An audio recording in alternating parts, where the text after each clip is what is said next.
आए last lecture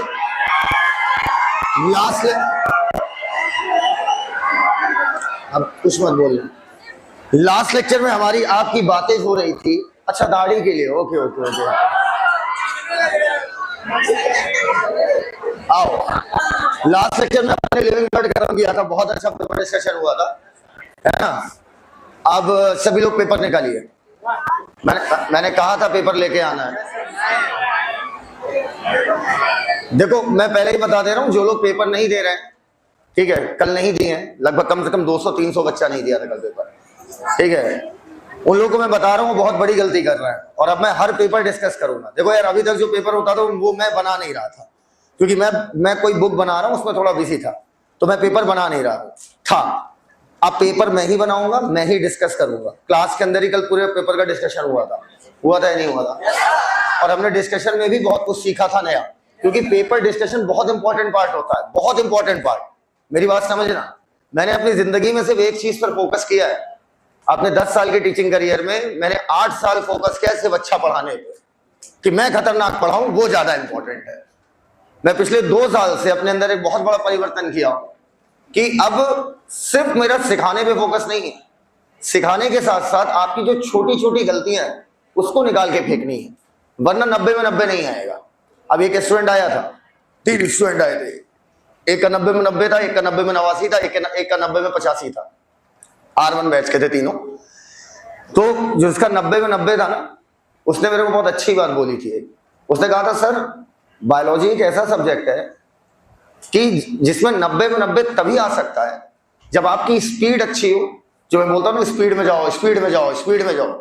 पहली बार में जो लगे, मतलब मेरा ही ज्ञान मेरे को ही दे रहा था, पहली बार में जो लगे वही आंसर मारिए। क्लासेस कभी ना छोड़िए बायो की, और बहुत ज्यादा बायो मत पढ़िए। समझना मेरी बात। और पेपर डिस्कशन भाई इतना सुंदर कल हुआ था, कल तुम लोग होते मजा आ जाता। बहुत सारे आंसर आप लोगों ने मजे मजे में मार दिए थे। क्वेश्चन भी नहीं पढ़ा लीनियस के अलावा, कोई साइंटिस्ट नहीं सुना तो आंसर लीनियस हो गया। तो कोई नहीं, एक पेपर के लिए माफी है, अगले पेपर में सभी लोग मौजूद रहना, ठीक है। पेपर मैं बनाऊंगा तो क्वालिटी उसकी गिरेगी नहीं, 1% भी नीट से ऊपर रहेगी। एक क्वेश्चन को मैं फिर डिस्कस करना चाहूंगा। क्वेश्चन नंबर 32, मेरे मुंह से उसका आंसर फाइलम कॉर्डेटा आ गया था, है ना। उसको, हाँ, वो बेटा वो पूछ रहा है, फिश, एम्फीबियन, रिप्टाइल, बर्ड, ये क्या रिप्रेजेंट करते हैं? तो रिप्रेजेंट करते हैं क्लास। एकदम क्लियर। अच्छा, एक बड़ी सुंदर सी लाइन पेपर डिस्कशन के टाइम पे मेरे मुंह से निकली थी, सभी बच्चों को पता होनी चाहिए, लिखिए, सब लोग लिख लीजिए। एक बड़ी सुंदर लाइन निकली थी, वो डिस्कशन के टाइम पे निकल गई थी। लिखिएगा, एक बड़ी सुंदर लाइन लिखिएगा। ऑर्गेनिज्म के स्टार पॉइंट बना बना के लिखिएगा। ऑर्गेनिज्म के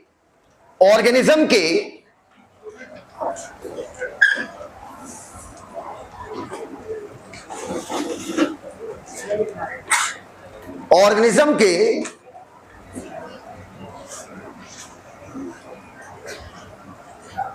सारे कैरेक्टर्स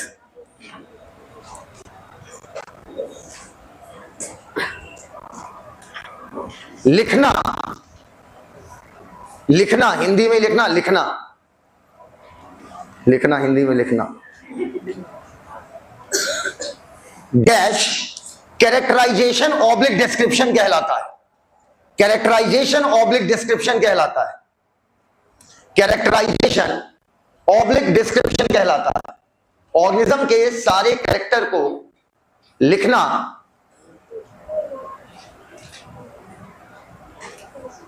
कैरेक्टराइजेशन ऑब्लिक डिस्क्रिप्शन कहलाता है।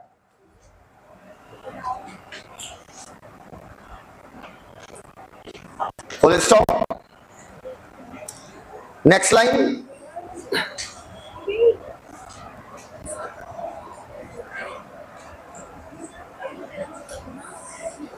Please pen drop silence.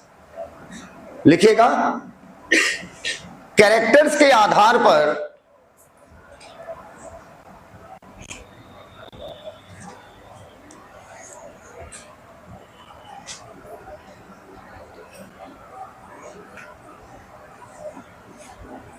ये जानना कि अभी तक वो स्पीसीज खोजी गई है या नहीं, कि अभी तक वो स्पीसीज खोजी गई है या नहीं। ये प्रोसेस पूर्ण काम कर गई। ये प्रोसेस क्या कहलाता है बच्चों? अच्छा लिखने में ये प्रोसेस आइडेंटिफिकेशन कहलाता है। ये प्रोसेस आइडेंटिफिकेशन कहलाता है।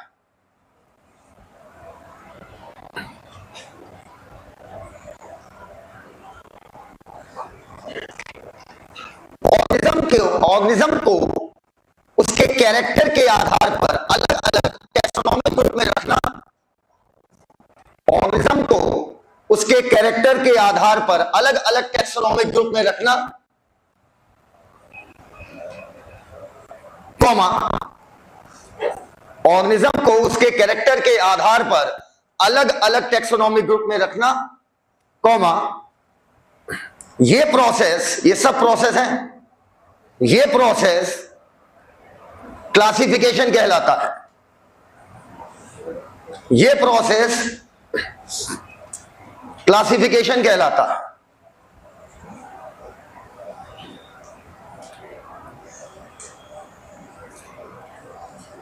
चौथा पॉइंट, ये प्रोसेस क्लासिफिकेशन कहलाता है। कर लिया? चौथा पॉइंट लिख लिया बेटा? लिख लिया? चौथा पॉइंट, ऑर्गेनिज्म को सेट ऑफ रूल्स के तहत, ऑर्गेनिज्म को सेट ऑफ रूल्स के तहत, ऑर्गेनिज्म को सेट ऑफ रूल्स के तहत नाम देना, नियम बताए थे ना आपको, यूनिवर्सल लॉ, नाम देना, नाम देने के प्रोसेस को नॉमेनक्लेचर कहते हैं। नाम देने के प्रोसेस को नॉमेनक्लेचर कहते हैं।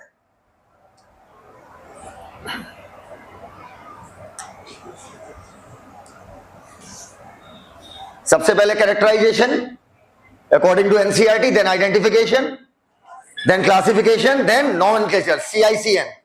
कर लिया? ये चारों प्रोसेस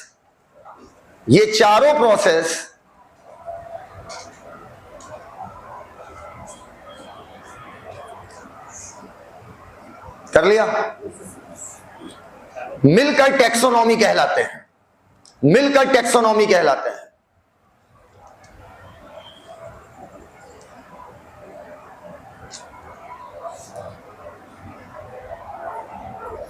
नीचे सिस्टमैटिक्स बराबर टैक्सोनॉमी प्लस फाइलोजेनी। एक बार और लिख लो, अब सीक्वेंस में आ गया ना तो और मजा आएगा। सिस्टमैटिक्स बराबर टैक्सोनॉमी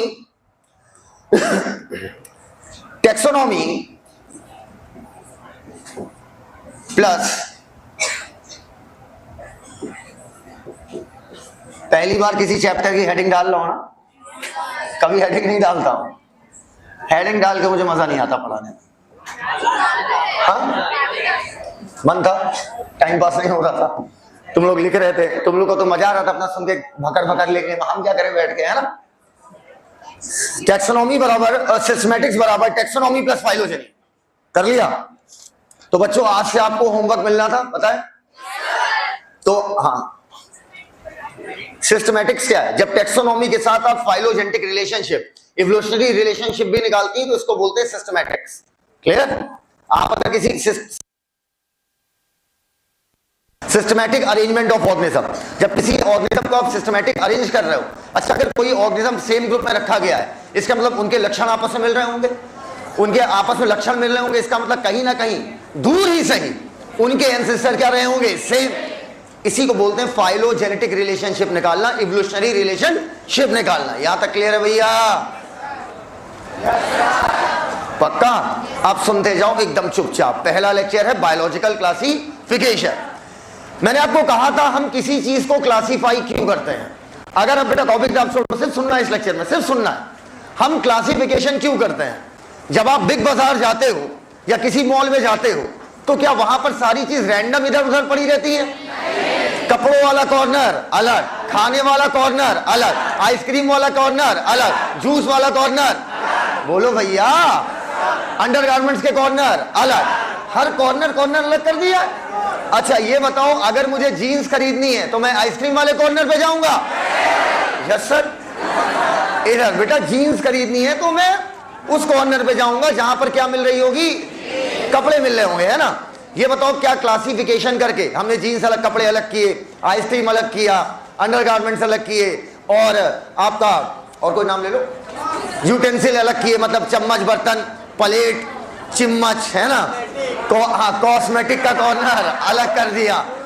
आप चीजों को उनके लक्षणों के आधार पर, क्या आप आइसक्रीम पहनते हैं? बोलिए बेटा। कुछ लोग हैं विचित्र विचित्र क्रियाएं करते हैं। अब सुनो हमारी बात, अब मेरी बात सुनना। आपने क्लासिफिकेशन करके आपने चीजों को आसान बनाया ताकि हम आसानी से जाएं किसी चीज को ढूंढ लें। यहां पर बात हम लोग कर रहे हैं बायोलॉजिकल क्लासिफिकेशन की, मतलब जहां पर बायोलॉजी आ गई, मतलब बात किसकी हो रही है? Living organism. सिर्फ सुनते जाओ यार, हमारे लेक्चर में दिमाग नहीं लगाना पड़ता, सिर्फ आप सुनते जाइए, हम सिखाते चले जाएंगे। अगर आपको मेहनत करना पड़ गया, आपको दिमाग लगाना पड़ा कि क्या चल रहा है, इसका मतलब फिर मैं आपको सिखा नहीं रहा हूं, मैं आपको पढ़ा रहा हूं। पढ़ाना अलग चीज होती है, सिखाना अलग चीज होती है। अब सुनना मेरी बात, आवाज कम कर दूं? चलो ठीक है। अब मेरी बात सुनिएगा, मैंने आपसे क्या कहा। कहते हैं ऑर्गेनिज्म को समझना, हमने क्या किया? अगर हमने ह्यूमन लिया, ह्यूमन को अगर हमने मैमेलिया में रखा तो एवे रख दिया या कैरेक्टर्स के आधार पर? कैरेक्टर्स के आधार पर। मान लो मुझे जंगल में एक जीव मिलता है, और मैंने देखा उसके पास मेमोरी ग्लैंड है। अब मुझे ढूंढना है कि वो ऑर्गेनिज्म अभी तक ढूंढा गया है या नहीं। अब अगर मेमोरी ग्लैंड है तो मैं बर्ड में तो देखूंगा नहीं भाई, मैं सिर्फ किसे देखूंगा? मैमल को। सोचो 12 लाख स्पीसीज को छोड़ दिया, मात्र चंद स्पीसीज का एक ग्रुप मैमल, हम सिर्फ उसमें सर्च कर रहे हैं। और यह फायदा होता है क्लासिफिकेशन का। तो बायोलॉजिकल क्लासिफिकेशन में हमने क्या किया? लिविंग ऑर्गेनिज्म को उनके लक्षणों के आधार पर अलग अलग ग्रुप में रख दिया। अब थोड़ा दिमाग लगाइएगा, अगर कोई लिविंग ऑर्गेनिज्म मान लो 2 स्पीसीज हैं, वो एक ग्रुप में रखी हैं, इसका मतलब उनके लक्षण आपस में मिल रहे होंगे या नहीं मिल रहे होंगे? लक्षण मिल रहे होंगे, इसका मतलब दूर ही सही इनके एंसेस्टर क्या रहे होंगे? से। कहते हैं कि इंसान चीजों को क्लासिफाई आज से नहीं कर रहा है। लास्ट चैप्टर में भी हमने देखा था, टेक्सोनॉमी में मैंने दिखाया था आपको कि taxonomy is not something new. Human ये तब से कर रहा है जब मानव सभ्यता की शुरुआत हुई। अच्छा समझना बेटा मेरी बात, since the dawn of the civilization, dawn का मतलब समझते हो? डॉन का मतलब स्टार्टिंग, सूर्योदय, डस्ट और डॉन वर्ड इस्तेमाल होते हैं। तो बेटा इधर जब आपका सिविलाइजेशन की, मानव सभ्य होने की बिल्कुल शुरुआत में था, मतलब उस समय मानव को विज्ञान की जानकारी ज्यादा नहीं थी, उसके बावजूद हम लोगों ने चीजों को क्लासिफाई किया। लेकिन उस समय जो क्लासिफिकेशन किया वो अपनी जरूरत के अकॉर्डिंग था, अर्थात अपनी नीड के अकॉर्डिंग। आपने क्या किया? आपने शेर देखा, हम शेर को किस किस काम में इस्तेमाल करते हैं? 2। शेर को हम खाते भी थे पहले, बोलो यार, और हम उसकी खाल को पहनते भी थे। तो आपने शेर के लिए 2 ग्रुप बना दिया, भाई तुमको खाएंगे भी और तुमको हम पहनेंगे। सोचो, खा भी रहे हैं और पहन भी रहे हैं। उसके दांतों को लोग पहले, हाँ फैक्ट है, शेर के दांतों को लोग ऐसा मंगलसूत्र यूज करते थे। हाँ बेटा, शेर के दांत को, और बहुत सारी ऐसी जनजातियां हैं जहां आज भी ये कल्चर है कि आपको एक लॉयन मारना पड़ेगा तभी आपकी किसी महिला से शादी होगी। हाँ ये कल्चर है, लिटरली ये कल्चर है। और मुझे पता है आप लोग ऐसे हो ना, आप लोग जिंदगी भर बगैर शादी रह लोगे, पर नहीं करना मेरे को शादी, बाहर में कहीं शादी। अब समझना, हमने इधर देखो, हमने आम को देखा, ठीक है, मेरे ग्रेट ग्रैंड फादर ने उस आम को खाया होगा, ठीक है, उन्हें मीठा लगा, एक दिन वो हमको भी लेके गए, बोलो। वहीं पर कोई जहरीला फल खाया होगा, मान लो मेरे ग्रेट ग्रैंडफादर के ग्रेट ग्रैंडफादर उसी जहरीले फल को खा के मरे, तो मेरे ग्रेट ग्रैंडफादर अपने ग्रेट ग्रैंडफादर के साथ जब गए होंगे तो कहे होंगे आ आ आ आ। तो यहां पर भी तो हमने क्लासिफिकेशन किया है भाई, लेकिन ये क्लासिफिकेशन अपनी जरूरत के अकॉर्डिंग था, रोटी कपड़ा और मकान। क्या हम चूहे को देखकर बोलेंगे कि, सुन तो लो, क्या हम चूहे को देख के बोलेंगे कि इसकी खाल हम पहनेंगे? क्या भैया कैसी बात कर रहे हो आप, चूहे खाल पहनोगे? इधर अब मेरी बात सुनो, अब मेरी बात सुनो। उस समय हम लोग कंबल की तरह हाथी की खाल का इस्तेमाल करते थे, तो उस समय भी आपने चीजों को बांटा, लेकिन उस समय कैसे बांटा? अपनी जरूरत के अकॉर्डिंग। बोलो भैया। एनसीईआरटी लिखती since the dawn of the civilization, सभ्यता की शुरुआत में जब मानव सभ्य होना शुरू हुआ, there have been many attempt to classify living organism, अर्थात बहुत सारी कोशिशें हुई लिविंग ऑर्गेनिज्म को क्लासिफाई करने की, लेकिन वो शुरुआती जितनी भी थी वो साइंटिफिक नहीं थी, वो आपकी जरूरत के अकॉर्डिंग थी। वो पहला बंदा जिसने कोशिश किया चीजों को साइंटिफिकली क्लासिफाई करने के, उसका नाम था एरिस्टोटल। 2 वर्ड है, 3 वर्ड है, अच्छे से सीखिएगा। एक है मॉर्फोलॉजी, एक है एनाटॉमी और एक है हिस्टोलॉजी। मैं यहां हूं। एक है मॉर्फोलॉजी, एक है एनाटॉमी और एक है हिस्टोलॉजी। बोलो, ऊपर से देखा तो मॉर्फोलॉजी है, चीर के देखा एनाटॉमी है, और चुल्ला लगा के देखा, चुल्ला मतलब माइक्रोस्कोप, माइक्रोस्कोप से जब आप कुछ देखते हो तो आप क्या देखते हो? हिस्टोलॉजी। एकदम क्लियर है बेटा। हिस्टो मतलब होता है टिश्यू, लॉजी का मतलब क्या होता है? स्टडी। ऊपर से देखा तो चीर के देखा, चुल्ला लगा के देखा। बोलो भैया। अच्छा, एक बार क्या हुआ कि हनुमान जी पर सभी दरबारियों ने हंस दिए थे उनके ऊपर। असल में सीता जी जो है सिंदूर लगाई, तो उन्होंने सीता जी से पूछा कि आप सिंदूर क्यों लगाती? तो उन्होंने कहा इससे प्रूव होता है कि मैं पति प्रेम है ना, मतलब कि मैं उनसे कितना प्रेम करती हूँ। तो वो बहुत भोले भाले थे, ठीक है, बहुत भोले भाले। वो गए पूरी बॉडी में सिंदूर लगा के चले आए और सब उनके ऊपर हंसने लगे, ठीक है। लेकिन उस समय क्या हुआ, सब लोग हंस रहे थे, लेकिन वो जानते थे कि ये उनकी मासूमियत है, ये उनका भोलापन है। सब उनके ऊपर हंसने लगे, कह रहे इससे क्या होता है, तो कोई भी सिंदूर लगा चला आएगा, तो उसका मतलब आप राम जी को ज्यादा मानते हो। जलन होती है ना, जलन। तो दरबारी उनसे जल रहे थे हनुमान जी से, और उन्होंने कहा अभी तो बेटा तुम मेरी मॉर्फोलॉजी में श्री राम देखे हो, और ले देख सुना होगा ना। तो उन्होंने बताया था मॉर्फो में भी है और एना में भी है, शायद माइक्रोस्कोप नहीं था, वरना हिस्टोलॉजी तक वो तैयार थे। बोलो भैया। अब समझना, एरिस्टोटल ने क्या किया, ढेर सारे एनिमल की अलग अलग स्पीसीज ली और सबको एक एक बार काट के देखा, ठीक। अच्छा पहले बताओ, दिल मेरी एनाटॉमी में है कि मॉर्फोलॉजी में? दिल की आप क्या देखते हो? एनाटॉमी। बोलो भैया। बिल्कुल गलत बात, बिल्कुल गलत बात। मैंने कहा ऊपर से देखा तो मॉर्फोलॉजी। मान लो ये मेरा दिल है, मान लो ये मेरा दिल है, अरे रखा हुआ अंदर, लो पकड़ो। मान लो ये मेरा दिल है और दिल मेरा अंदर रखा हुआ है। बोलो, इस समय आप दिल मेरा अंदर है, तो इस समय आप कहोगे सर आपकी बॉडी के कंपैरिजन में दिल आपकी कहां पर है? एनाटॉमी। बॉडी की तुलना में आपके कहां है? अंदर। लेकिन मैंने दिल बाहर निकाल लिया। जब मैंने दिल बाहर निकाला तो इस समय दिल की आप मॉर्फो नहीं देख रहे हो, हाँ, इस समय दिल की आप एना नहीं देख रहे हो, आप दिल की मॉर्फो देख रहे हो। और जब इसको चीरोगे तो वो किस में आएगा? एनाटॉमी। मैं हमेशा कहता हूँ मोस्ट मिसअंडरस्टूड सब्जेक्ट इज, सबको लगता है आती है। आप सुनो हमारी बात। तो बेटा उन्होंने जब जानवरों को काट काट के उनका खून देखा, ठीक, क्या देखा? खून।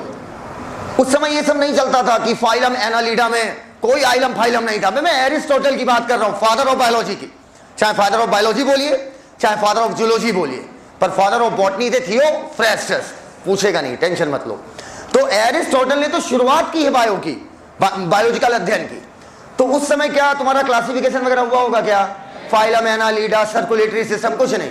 उस समय जानवर काटे, जो भी फ्लूइड निकला उसको लोग क्या देते थे? ब्लड।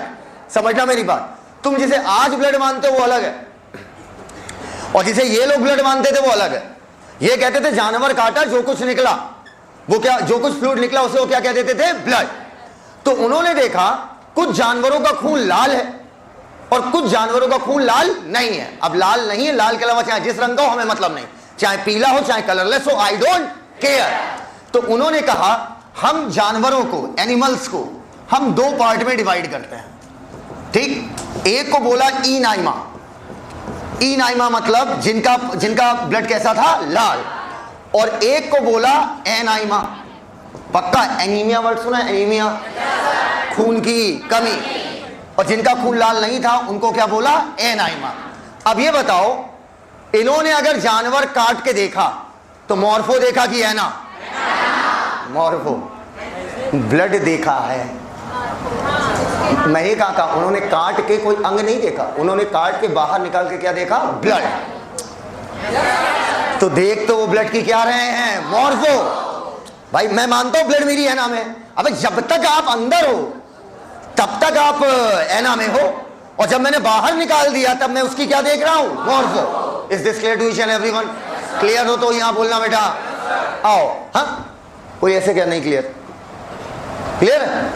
अच्छा, तो यहां पर हमने बेस बना लिया, किस बेस पे बांटा, मॉर्फोलॉजी, मॉर्फोलॉजी, ठीक। मॉर्फोलॉजिकल कैरेक्टर के आधार पर एनिमल को बांटा, इनाइमा और एनाइमा। अब बच्चों इन्होंने प्लांट को भी बांटा, इधर देखो इन्होंने प्लांट को भी बांटा। बेटा बात करते हैं प्लांट की। प्लांट को इन्होंने तीन पार्ट में डिवाइड किया। एरिस्टोटल जंगल में जा रहे थे, अब क्यों जा रहे थे ये नहीं पता हमें, लोटा लेके एरिस्टोटल जंगल में जा रहे थे नहाने। उन्होंने देखा, नहीं यार देखो अभी तो तुम्हें लगेगा यार क्या ये हल्का काम किया इन्होंने, हल्का काम किया यार, जब कोई सोच भी ना पाया हो उस समय वो बंदा ऐसी बातें कर रहा है, बहुत बड़ी बात है। आज अगर तुम कहो कि मोबाइल फोन बनाना, सर मोबाइल फोन बनाने में क्या है सर, 2 महीने का कोर्स होता है, कोई भी कर ले बनाना सीख जाएगा। मैंने सीखा है, फ्री टाइम में कुछ ना कुछ सीखते रहो, नया नया मोबाइल फोन बना लेता हूँ। कोई किसी का खराब हो 200 इधर अंदर की डिवाइसेस कब चेंज कर दूंगा पता नहीं चलेगा। अब सुनो मेरी बात, इधर देखो। तो कहोगे सर मोबाइल फोन बनाना कौन सी बड़ी बात है? भाई मोबाइल फोन बनाना बड़ी बात नहीं, जिसने पहली बार बनाया उससे पूछ जाके, जिसने पहली बार बनाया। सोचो उस समय क्या कोई सोच सकता था कि यहां बैठा हुआ आदमी चिल्लाएगा और आवाज अमेरिका तक जाएगा? क्या अच्छा सोचो कितनी अद्भुत बात लग रही है, ये कैसे पॉसिबल है? ठीक है, everything seems impossible until it is done. हर चीज असंभव लगती है जब तक पूरी ना हो जाए। अभी तुम्हें फिजिक्स असंभव लगती है लेकिन जिस दिन सीख जाओगे ना आसान लगने लगेगी, समझना मेरी बात। तो उस समय इस बंदे ने देखा कि प्लांट तीन पार्ट में इन्होंने बांट दिया। उन्होंने कहा मुझे जंगल में 3 तरीके के प्लांट दिख रहे हैं, या तो लकड़ी वाले प्लांट जिनका तना कैसा किसका बना हुआ, लकड़े का, लड़के का नहीं बेटा, लकड़े का, उसे उन्होंने बोला ट्रीज। एक ऐसे प्लांट देखा जिनमें तना था ही नहीं, घसहे प्लांट, घसहे घास, या from New York they are herbaceous plant. या एक ऐसे प्लांट जिनमें तना तो था लेकिन लकड़ी इतनी मोटी नहीं थी, मतलब बीच वाले प्लांट, बोलो भैया। और उसे इन्होंने बोल दिया शराब। तो बताओ प्लांट को चीर के देखा या ऊपर से देखा? और ऊपर से देखा तो मॉर्फोलॉजी है, बेस हो गया मॉर्फोलॉजिकल कैरेक्टर। अब समझना बेटा, एरिस्टोटल के बाद बहुत सारे साइंटिस्ट आए, उन्होंने क्लासिफाई करने की कोशिश की, लेकिन किसी का क्लासिफिकेशन सिस्टम जबरदस्त नहीं था। बहुत सालों बाद एक साइंटिस्ट आता है, आपने नाम सुना होगा, द फेमस कैरोलस लीनियस। आज आपको पता चलेगा कि इनका नाम लीनियस क्यों पड़ा, आज आपको पता चलेगा डिटेल में, समझना मेरी बात। लीनियस का नाम देखो बेटा, एक लेक्चर का होता है इसका इंट्रो, एक का होता है मोनेरा, एक दिन होता है प्रोटिस्टा, 2 दिन होता है फंजाई, एक दिन होता है वायरस, चैप्टर होता है खत्म की कायदे से खत्म, कायदे से समझना। लीनियस साहब आए, भाई लीनियस ने बहुत काम किया टैक्सोनॉमी में। लीनियस ने अपनी पूरी जिंदगी बिता दी जानवरों को क्लासिफाई करने में, प्लांट्स को क्लासिफाई करने में। लीनियस ने कहा जब मैं तरह तरह की नाना प्रकार की स्पीसीज देखता हूं अपने माइक्रोस्कोप की मदद से, ठीक, जब मैं उन स्पीसीज की सेल्स को देखता हूं तो मुझे दो तरीके की स्पीसीज दिखी भैया। एक ऐसी स्पीसीज जिनकी सेल के ऊपर सेल वॉल है, और एक ऐसी स्पीसीज जिनकी सेल के ऊपर सेल वॉल नहीं है। तो लीनियस ने लिविंग ऑर्गेनिज्म को, ध्यान रखना, लीनियस ने एनिमल को नहीं बांटा था, लीनियस ने लिविंग ऑर्गेनिज्म को बांटा था। फंसा देगा एग्जाम में। लीनियस ने प्लांट एनिमल ये सब कुछ नहीं किया था। लीनियस ने सीधा कहा था सेल वॉल है या सेल वॉल नहीं है। लीनियस ने कहा अगर सेल वॉल है तो आप उसे बोलोगे प्लांट, और अगर सेल वॉल नहीं है तो आप उसे बोलोगे एनिमल। अपने आप को बहुत बड़ा टेक्सोनॉमिस्ट अगर आपको दिखाना है तो आप प्लांट को प्लांटी बोलिए और एनिमल को एनिमैलिया बोलिए, और दोनों का मतलब सेम है। जो कि हम उत्तर प्रदेश से बिलोंग करते हैं तो हम एनिमैलिया बोलते बोलते मैलिया हो जाएंगे, तो इसलिए बेहतर है प्लांट और एनिमल। पक्का? अब मेरी बात सुनना, मैं क्या कह रहा हूं इधर। तो लीनियस ने कहा, इधर देखो, बोर्ड की तरफ देखो, मान लो ये एक स्पीसीज है, किसी एक का नाम लो, चूहा। मान लो ये हो गया चूहा। मेरी तरफ जितने लोग देख रहे हो ना, लात देंगे लात। ये चूहा, ये बिल्ली, ये सांड, ये भैंस, ये शेर, ये राइजोपस, बोलने दो, किसी वजह से बोल रहे हैं, ये क्लेमाइडोमोनास, ये एल्गी, ये हाँ क्या फंजाई, होमोसैपियन, ना ये स्पीसीज है, ग्रुप का नाम मत लो, ये स्पीसीज है। ऐसी टोटल अगर आज के हिसाब से बात करें तो टोटल 17 से 18 लाख। यार दो हाथ से लिखने का एक अपना ही मजा है। इधर आओ, तेज हो जाता है काम। तो ये क्या हुआ, इन्होंने 17 से 18 लाख स्पीसीज एक मैदान में बुला ली। मान लो, ये मत कहना बुला ली आओ, अब कहोगे सर खाने की व्यवस्था कहाँ से हुई। इधर आओ, 17 से 18 लाख स्पीसीज हैं ये टोटल, सुनते जाना मेरी बात, ठीक। इन्होंने कहा भाई साहब जिनके पास सेल वॉल है वो एक तरफ हो जाए, भगदड़ मच गई। अरे एक तरफ हो गए, और इन्होंने इस ग्रुप को डिवाइड कर दिया बीचों बीच से। कितने ग्रुप बन गए आप? 2, ठीक। अब बेटा इन्होंने कहा अगर आपके पास सेल वॉल है, अगर सेल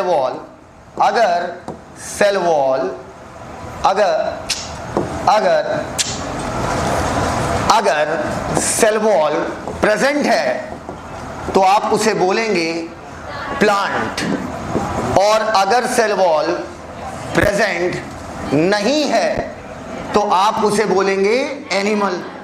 सिंपल सी बात है। प्लीज एक बात का खासा ध्यान रखिएगा, ये यहां पर जो आप एनिमल की फीलिंग ले रहे हैं, वो जो जिसको आप आज एनिमल मानते हैं,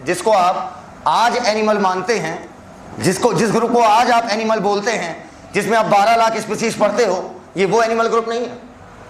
हाँ, ये वो ग्रुप नहीं है जिसमें आज आप प्लांट पढ़ते हो, प्लांट किंगडम, जिसमें टोटल स्पीसीज हम 5 लाख पढ़ते हैं।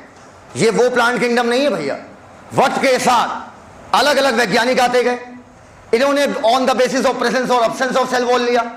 किसी ने यूनिसेलुलर मल्टीसेलुलर में बांटा, किसी ने प्रोकैरियोट यूकैरियोट में बांटा।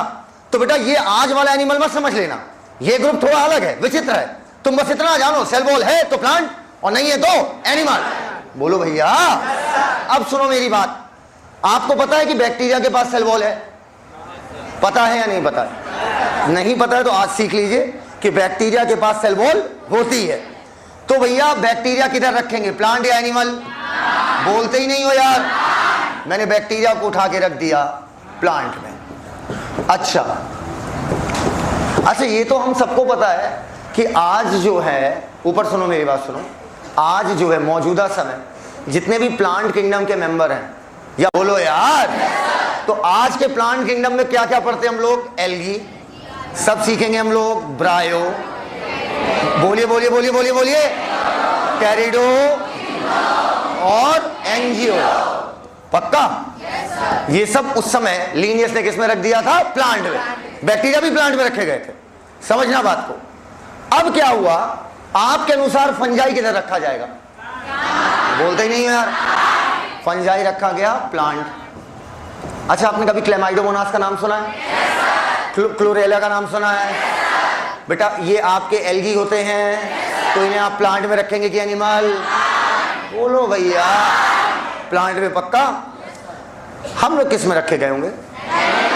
मतलब आज के हिसाब से बात करें तो फाइलम पोरीफेरा से लेकर फाइलम कॉर्डेटा तक सब के सब किस में रखे गए होंगे? एनिमल। अच्छा, तुम्हारे अनुसार यूग्लिना किस में रखा गया होगा? एनिमल। यूग्लिना के पास सेल वॉल नहीं होती, तो यूग्लिना भी किस में रखा गया? एनिमल।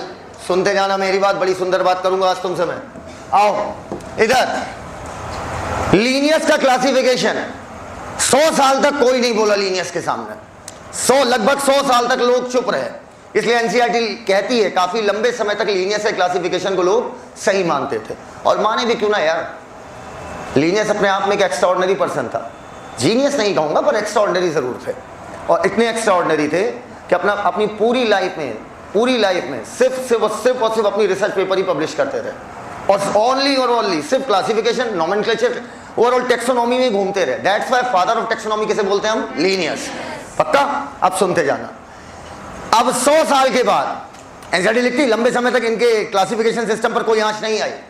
इनके क्लासिफिकेशन में कितने ग्रुप बने थे, कितने किंगडम बने थे? 2। तो मैं इस क्लासिफिकेशन को 2 किंगडम बोलूंगी, 3 किंगडम? बोलते ही नहीं हो यार। इसको क्या बोलूंगा? 2 किंगडम क्लासिफिकेशन। सुनते जाना मेरी बात अच्छे से। 2 अभी लिखना मत, 2 किंगडम क्लासिफिकेशन। अब सुनना, वक्त दर वक्त साइंटिस्ट आते गए नए नए। एक नया साइंटिस्ट आया, उसने कहा लीनियस तुम्हारे क्लासिफिकेशन में एक कमी दिख रही है मुझे। कहते हैं क्या? कह रहे ये बताओ, बैक्टीरिया तो यूनिसेलुलर है, एक कोशिका का बना हुआ है, एक सेल का बना हुआ है, और ब्रायो, टेरिडो, जिम्नो, एंजियो, फंजाई ये सब मल्टीसेलुलर है। आपने यूनिसेलुलर, क्या बोला आपने? यूनिसेलुलर बैक्टीरिया को इन मल्टीसेलुलर ऑर्गेनिज्म के साथ कैसे रख दिया? ये तो लक्षण एकदम अलग अलग हुआ। एक ऑर्गेनिज्म यूनिसेलुलर अर्थात बैक्टीरिया, और हर इतने सारे सब मल्टीसेलुलर लिख दिया आपने। तो यूनी और मल्टी को साथ में रखना क्या था? गलत। इसका मतलब इनका क्लासिफिकेशन सिस्टम बहुत हल्का था। अरे यार एक कैरेक्टर लियो यार, एक कैरेक्टर क्लासिफाई करो, क्या क्लासिफाई कर रहे हो? मजाक कर रहे हो? इसका मतलब सारे कैरेक्टर लिए जाएंगे भाई। जितने ज्यादा कैरेक्टर लोगे उतना छोटा ग्रुप बनेगा, और जितना छोटा ग्रुप बनेगा उतना ढूंढना हो जाएगा। एकदम क्लियर ये बात? अब सुनना मेरी बात। तो अब आते हैं एक नए साइंटिस्ट हमारे बीच पधार रहे हैं, आगरा से मोहन कुमार, चंदेल चौराहे से चुलबुल पांडे, प्रतापगढ़ से साहिल सिद्दीकी। भैया ऑनलाइन जा रहा है, मेरा घर वहीं है, मेरी मम्मी वहाँ है, मेरी प्यारी बहन वहाँ रहती है, समझ ही नहीं रहे। इधर आओ, क्या मैं तुम्हें पसंद नहीं हूँ? भाई इसको काट देना ध्यान से। हाँ इधर अब मेरी बात सुनो, हम क्या कह रहे हैं, कुछ ना कटेगा। हाँ सुनो भाई, ध्यान से टाइमिंग लिख लेना भाई, अभी 1 ही महीने के पैसे दिए हैं। इधर अब सुनो मेरी बात। साइंटिस्ट था, उसका नाम था हक्कल। क्या नाम था? हक्कल। हैकल था, हक्कल मैं बोलता हूं। साइंटिस्ट था हक्कला। उन्होंने कहा बैक्टीरिया तुम यूनिसेलुलर हो, तो तुम भैया अब इस ग्रुप में नहीं रखे जाओगे। तो जितने भी यूनिसेलुलर है, सुनना मेरी बात प्लीज, कोई सुन ही नहीं रहा यार। उन्होंने कहा जितने भी यूनिसेलुलर हैं उनके लिए एक नया ग्रुप बनेगा, और उस ग्रुप का नाम दिया प्रोटिस्टा। जितने भी यूनिसेलुलर हैं उन सब के लिए एक नया ग्रुप बनेगा, और ग्रुप का नाम क्या दिया? प्रोटिस्टा। एकदम क्लियर है वाली बात? तो अब क्या हुआ, प्लांट और एनिमल, हकले ने आदेश दे दिया दोनों में, कह रहे चाहे प्लांट में धरे हो चाहे एनिमल में धरे हो, हम ना जानते हैं।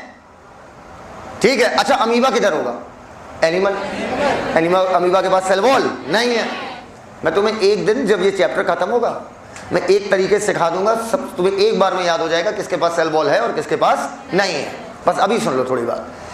तो प्लांट एनिमल में जितने भी ऑर्गेनिज्म ऐसे थे जिनके पास सेल वॉल नहीं है, वो सब के सॉरी प्लांट और एनिमल में जितने भी ऑर्गेनिज्म ऐसे थे जो यूनिसेलुलर थे, वो सब कट के एक अलग ग्रुप बन गया और इस ग्रुप को हम लोग ने क्या बोला? प्रोटिस्टा।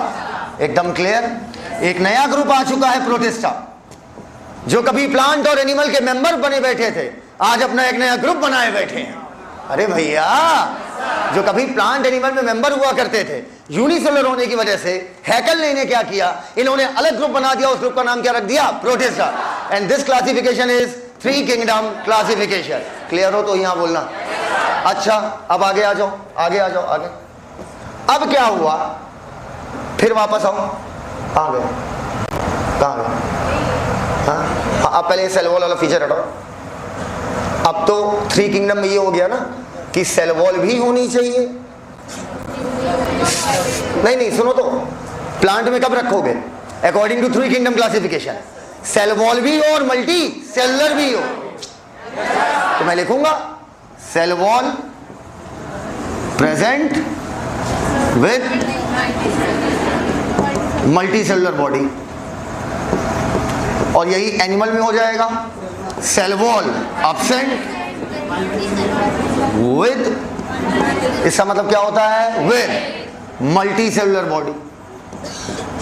Multi cellular body. आओ बेटा, अब मेरी बात अच्छे से सुनना। ये था 3 किंगडम क्लासिफिकेशन। अब हैकल के बाद एक और साइंटिस्ट आते हैं, नाम है उनका कोपलैंड। क्या नाम है? कोपलैंड। कोपलैंड ने क्या कहा? कि लीनियस, सब लोग लीनियस की ही बैंड बजा रहे हैं, नाम पड़ गया लीनियस। क्या लीनियस, मैंने देखा है कि तुम्हारे क्लासिफिकेशन में एक और कमी दिख रही है। तुम्हारे क्लासिफिकेशन में कमी ये दिख रही है कि आपने, प्लीज सुनिएगा मेरी बात, आपने प्लीज सुनो, नहीं, अब लीनियस नहीं, हैकल का नंबर आएगा ना। हाँ, तो कहेंगे हाँ, क्या आपने ये तो कह दिया जितने भी यूनिसेलुलर होंगे, यूनिसेलुलर होंगे। बहुत अच्छी लाइन लिख रहे हैं बेटा, अच्छे सीखना। यूनिसेलुलर विद और विदाउट, चाहे सेल वॉल हो या ना हो, बोलो यार। उनको उठा के किस में डाला था? प्रोटिस्टा। ठीक है, विद और विदाउट सेल वॉल। तुम लोग ना पढ़ लो, काउंट विदाउट सेल वॉल। कह भैया वो सब तो ठीक था, हम मान लिए आपकी बात। आपने एक बहुत बड़ी गलती कर दी है। प्रोकैरियोट और यूकैरियोट, अर्थात प्रोकैरियोटिक बैक्टीरिया को, सुनते ही नहीं हो यार तुम लोग बात को, प्रोकैरियोटिक बैक्टीरिया को क्या आप यूकैरियोटिक ऑर्गेनिज्म के साथ रखोगे? बोलते ही नहीं हो यार। यार बैक्टीरिया प्रोकैरियोट है, बाकी ये जितने बचे सबके सब क्या है? यूकैरियोट। उन्होंने कहा ये गलत है भाई साहब, ये पाप कर दिया आपने। अर्थात आप प्रोकैरियोटिक को अलग करिए, यूकैरियोटिक को अलग कीजिए। बोलते ही नहीं हो यार। अब बताओ टोटल ग्रुप कितना बन गया? 4। चौथा ग्रुप बनाने वाले कौन थे? कोपलैंड। समझते जाना, ये आ गया हमारा चौथा ग्रुप। आराम आराम से सुनना बच्चों। मैं तुमसे एक बात कहूं, बहुत ही सीरियस लेना। देखो, मैं नहीं जानता कि आपकी सोच कैसी है, मैं अपनी सोच बता सकता हूं, ठीक है? अगर तुम मुझसे ये कहोगे कि सर आप में बुराइयां नहीं हैं, बुराइयां, अच्छाइयां कितनी हैं? हाँ, ये है घटिया इंसान नहीं, दिल का अच्छा हूं, दिल बुरा नहीं है, दिल किसी बारे में बुरा नहीं सोचता। समझना, 2 चीज का ध्यान रखो हमेशा। पूछो क्या? Knowledge never get wasted. Knowledge कभी भी वेस्ट नहीं होगी। ये जो तुम सीख रहे हो ना, ये सब काम आएगा, पूरी लाइफ टाइम काम आएगा। और अगर आप नॉलेज गेन कर रहे हो ना, जब मैं छोटा था, ये बहुत एक छोटा सा, मैं झूठ नहीं, एक चीज़ में पर्दा डालता हूँ, झूठ नहीं बोलता हूँ, पर्दा डाल देता हूँ ताकि आप हमेशा स्टे मोटिवेटेड रहो। मैं आपसे अक्सर बोलता हूँ, मेरे हाई स्कूल में 49.4% थे, so you can do it, you too can do it. Hindi में बोल दो सर, कहाँ इतना स्ट्रेस ले रहे हो? तो इधर मेरी बात सुनना। मेरी माता जी ने एक सेमिनार में बोला था कि ये पढ़ते थे, कहते कोर्स छोड़ के सब पढ़वा दो। कोर्स का नहीं पढ़ेगा, बाकी सब हैकिंग हैकिंग करना इसको पसंद होगा, हैकिंग के कोर्सेज करेगा, इधर उधर टैली के कोर्स ज्वाइन कर लेगा, मोबाइल बनाने वाला कोर्स ज्वाइन कर लेगा, इंसाइक्लोपीडिया पढ़ता रहेगा, लेकिन पढ़ता रहेगा। कोर्स का नहीं पढ़ते थे, बिल्कुल नहीं पढ़ते थे, समझना। वो नॉलेज का वेस्ट हो गई। आज ये 1000 बच्चा बैठा है, कोई बच्चा खड़ा होकर कुछ भी पूछ लेगा, और हमारी क्लास में तो आज़ादी रहती है कि कुछ भी पूछो, कुछ भी पूछो। कैसे बोल दोगे भाई? कुछ भी पूछो तभी ना जब कुछ भी पता हो, नहीं तो आमतौर पे कैसे टीचर बोल दे कि कुछ भी पूछ लो। तो सारी इंसाइक्लोपीडिक नॉलेज, ये नॉलेज, साइकोलॉजी पढ़ी, ये पढ़ी, वो पढ़ी, ज्योग्राफी पढ़ी, हिस्ट्री पढ़ी, कहाँ बेकार हुई? क्या बेकार हुई? क्या बोलो भैया? नहीं बेकार हुई। तो जो आज तुम पढ़ लो कुछ बेकार नहीं जाएगा। तो तुम बहुत ही छोटा सोच रहे हो, मैं तो फिर कह रहा हूँ, मेरे मन में बात आ गई इसलिए मैं बोल दे रहा हूँ। तुम जो अभी नीट तक सीमित हो ना, सिर्फ नीट, तुम्हें लगता है ना नीट बहुत कुछ है। नीट कुछ नहीं है, एक एग्जाम है। निकल गया बहुत अच्छी बात है, और ना निकला तो कोई बात नहीं, कोई बात नहीं है। नीट आपकी जिंदगी की सिंगल स्टेप भी आपको कायदे से ऊपर नहीं करा पाएगा। जैसे आपका नीट निकलेगा ना, आप सोचोगे 1 महीने की खुशी, फिर आप सोचोगे एमबीबीएस कैसे खत्म होगा। जब आप एमबीबीएस करोगे तो आपको लगेगा कि मैंने, लग रहा है पुराने जन्म में सांप वाप मारा है, उसी का मुझे भगवान ने मुझे एमबीबीएस करवा दिया। फिर आप पीजी की कोचिंग में ऐसे बैठोगे स्टूडेंट बन के, फिर आप पीजी निकालोगे, फिर पीजी निकालने के बाद फिर आप 2 साल कोर्स करोगे, फिर आप वहाँ पे जेआर आपको गालियाँ देगा अच्छी अच्छी, 72 घंटे की ड्यूटी लगाएगा, फिर आप करोगे सुपर स्पेशलाइजेशन की तैयारी, फिर आपका 3 साल उसमें जाएगा, लेकिन उसके बाद बहुत बवाल हो जाएगा। उसके बाद आप किंग हो जाओगे। और अगर सर मान लीजिए नीट नहीं निकलता है, तो एग्जाम ही तो है, नहीं निकला, नहीं निकला, नीट मेरे लायक था ही नहीं। एक सीधी सी बात है, मैं बोल रहा हूँ नॉलेज कभी वेस्ट नहीं जाएगी। और मैं तुम्हें कह रहा हूँ ना, मैं तुम्हें एश्योरिटी दे रहा हूँ, एश्योरिटी। तो मेरा ही सब्जेक्ट मजबूत कर लेना, तो मेरा ही सब्जेक्ट मजबूत कर लेना, 70-80 हज़ार रुपए की जॉब ऐसे लगवाऊंगा, ऐसे ऐसे ऐसे, मतलब ऐसे। अभी जितने दिन बाहर बैठे थे, 2 स्टूडेंट को सेट कर दिए, 2 स्टूडेंट सेट कर दिए। तुम्हारी कितने की हुई? तुम्हारी कितने की हुई? कि बात हुई तुम्हारी कितने में? हाँ 80। बैठे बैठे 80। अब सालों तुम लोग कहोगे सर नीट की तैयारी नहीं करेंगे, बायो बड़े एकदम लगवा दो, बात खत्म। नहीं, और कुछ नहीं होता। मैं तुम्हें बता रहा हूँ, आपको लगता है ना कि टीचिंग बहुत कठिन होती है। टीचिंग कठिन सिर्फ और सिर्फ काकादेव में, सिर्फ काकादेव में टीचिंग इतनी ज्यादा कठिन है कि अगर तुम कहोगे सर काकादेव में, भाई नहीं, काकादेव में आप तभी सरवाइव कर पाएंगे जब आप में बेहद एक्स्ट्रा ऑर्डिनरी टैलेंट होगा, वरना काकादेव में कहाँ भैया। काकादेव में सबसे डिफिकल्ट टीचिंग है। यहां पर किंग बनना बहुत मुश्किल है, क्योंकि यहां पर जो टिका है वो बाप है। नहीं समझे बात को? और बाहर बताए, ये तो इतना थोड़ी तुम बताओगे, इतना बताओगे लड़के पागल हो जाएंगे, कहेंगे सब कुछ इन्हीं से पढ़ना है, ये सब ना बनाना, ऐसे आना, ऐसे बोलना। सो अर्लियर हम नीड के अकॉर्डिंग हम क्लासिफाई करते थे for food, shelter and, you can understand what I want to say. Remember, Aristotle was the earliest to classify animals into Enima and very good बच्चों, सब आता है आपको। On the basis of which character, morpho या एना?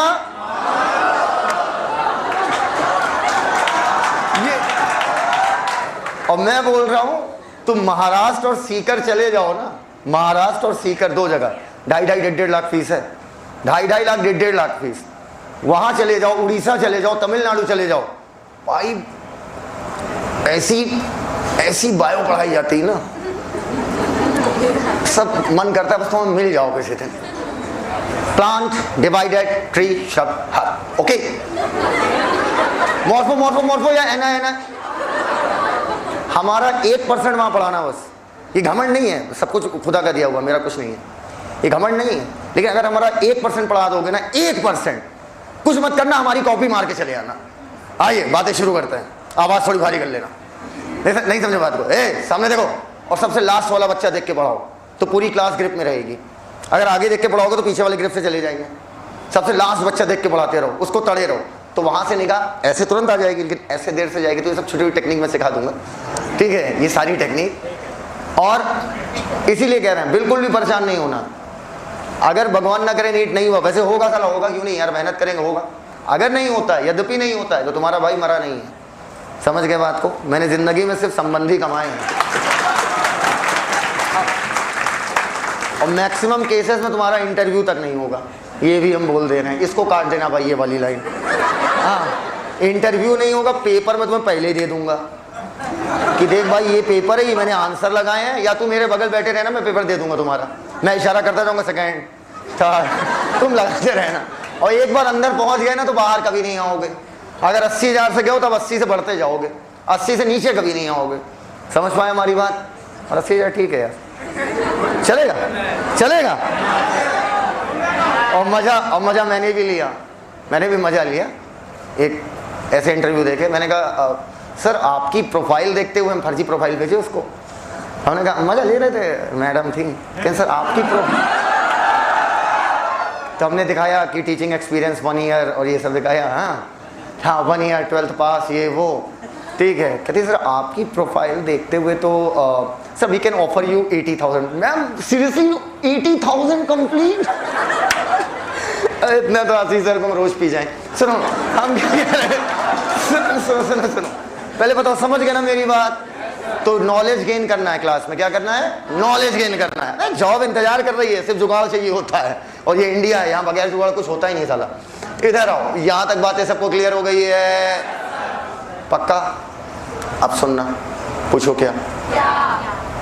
और तुम लोग का तो तुरंत लगवा दूंगा। हाँ भैया, फीमेल टीचर की डिमांड ज्यादा है, जैसे बोले तो बच्चों आप सुनो बेटा, इधर अभी मैं फीमेल होती ना तो R3 R4 R9 R10 बन रहा होता। आओ बेटा, यहां तक बातें अगर क्लियर हो तो मैं आगे बोल दूंगा। कोपलैंड साहब आते हैं, उन्होंने कहा ना भैया ना, हमने क्या किया, हमने प्रोटिस्टा को डिवाइड कर दिया कितने पार्ट में? 2। बोलो बोलो बोलो भैया, इन्होंने प्रोटिस्टा को डिवाइड कर दिया 2 पार्ट में। इधर आओ, उन्होंने कहा यूनिसेलुलर यूकैरियोट किस में रखे जाएंगे? प्रोटिस्टा में। और अब एक नया ग्रुप आ गया, मुरैना।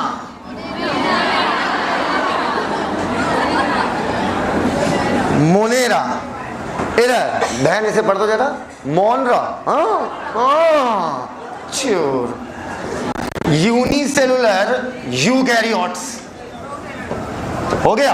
ओ सॉरी, हाँ सॉरी मुंह से निकल गया। यूनिसेलुलर प्रोकैरियोट्स हो गया। बोल दे चाचा। आओ, अब आते हैं हमारे फाइनल साइंटिस्ट। 4 किंगडम बन गए बेटा, 4 ग्रुप, मोनेरा, प्रोटिस्टा, प्लांट और एनिमल।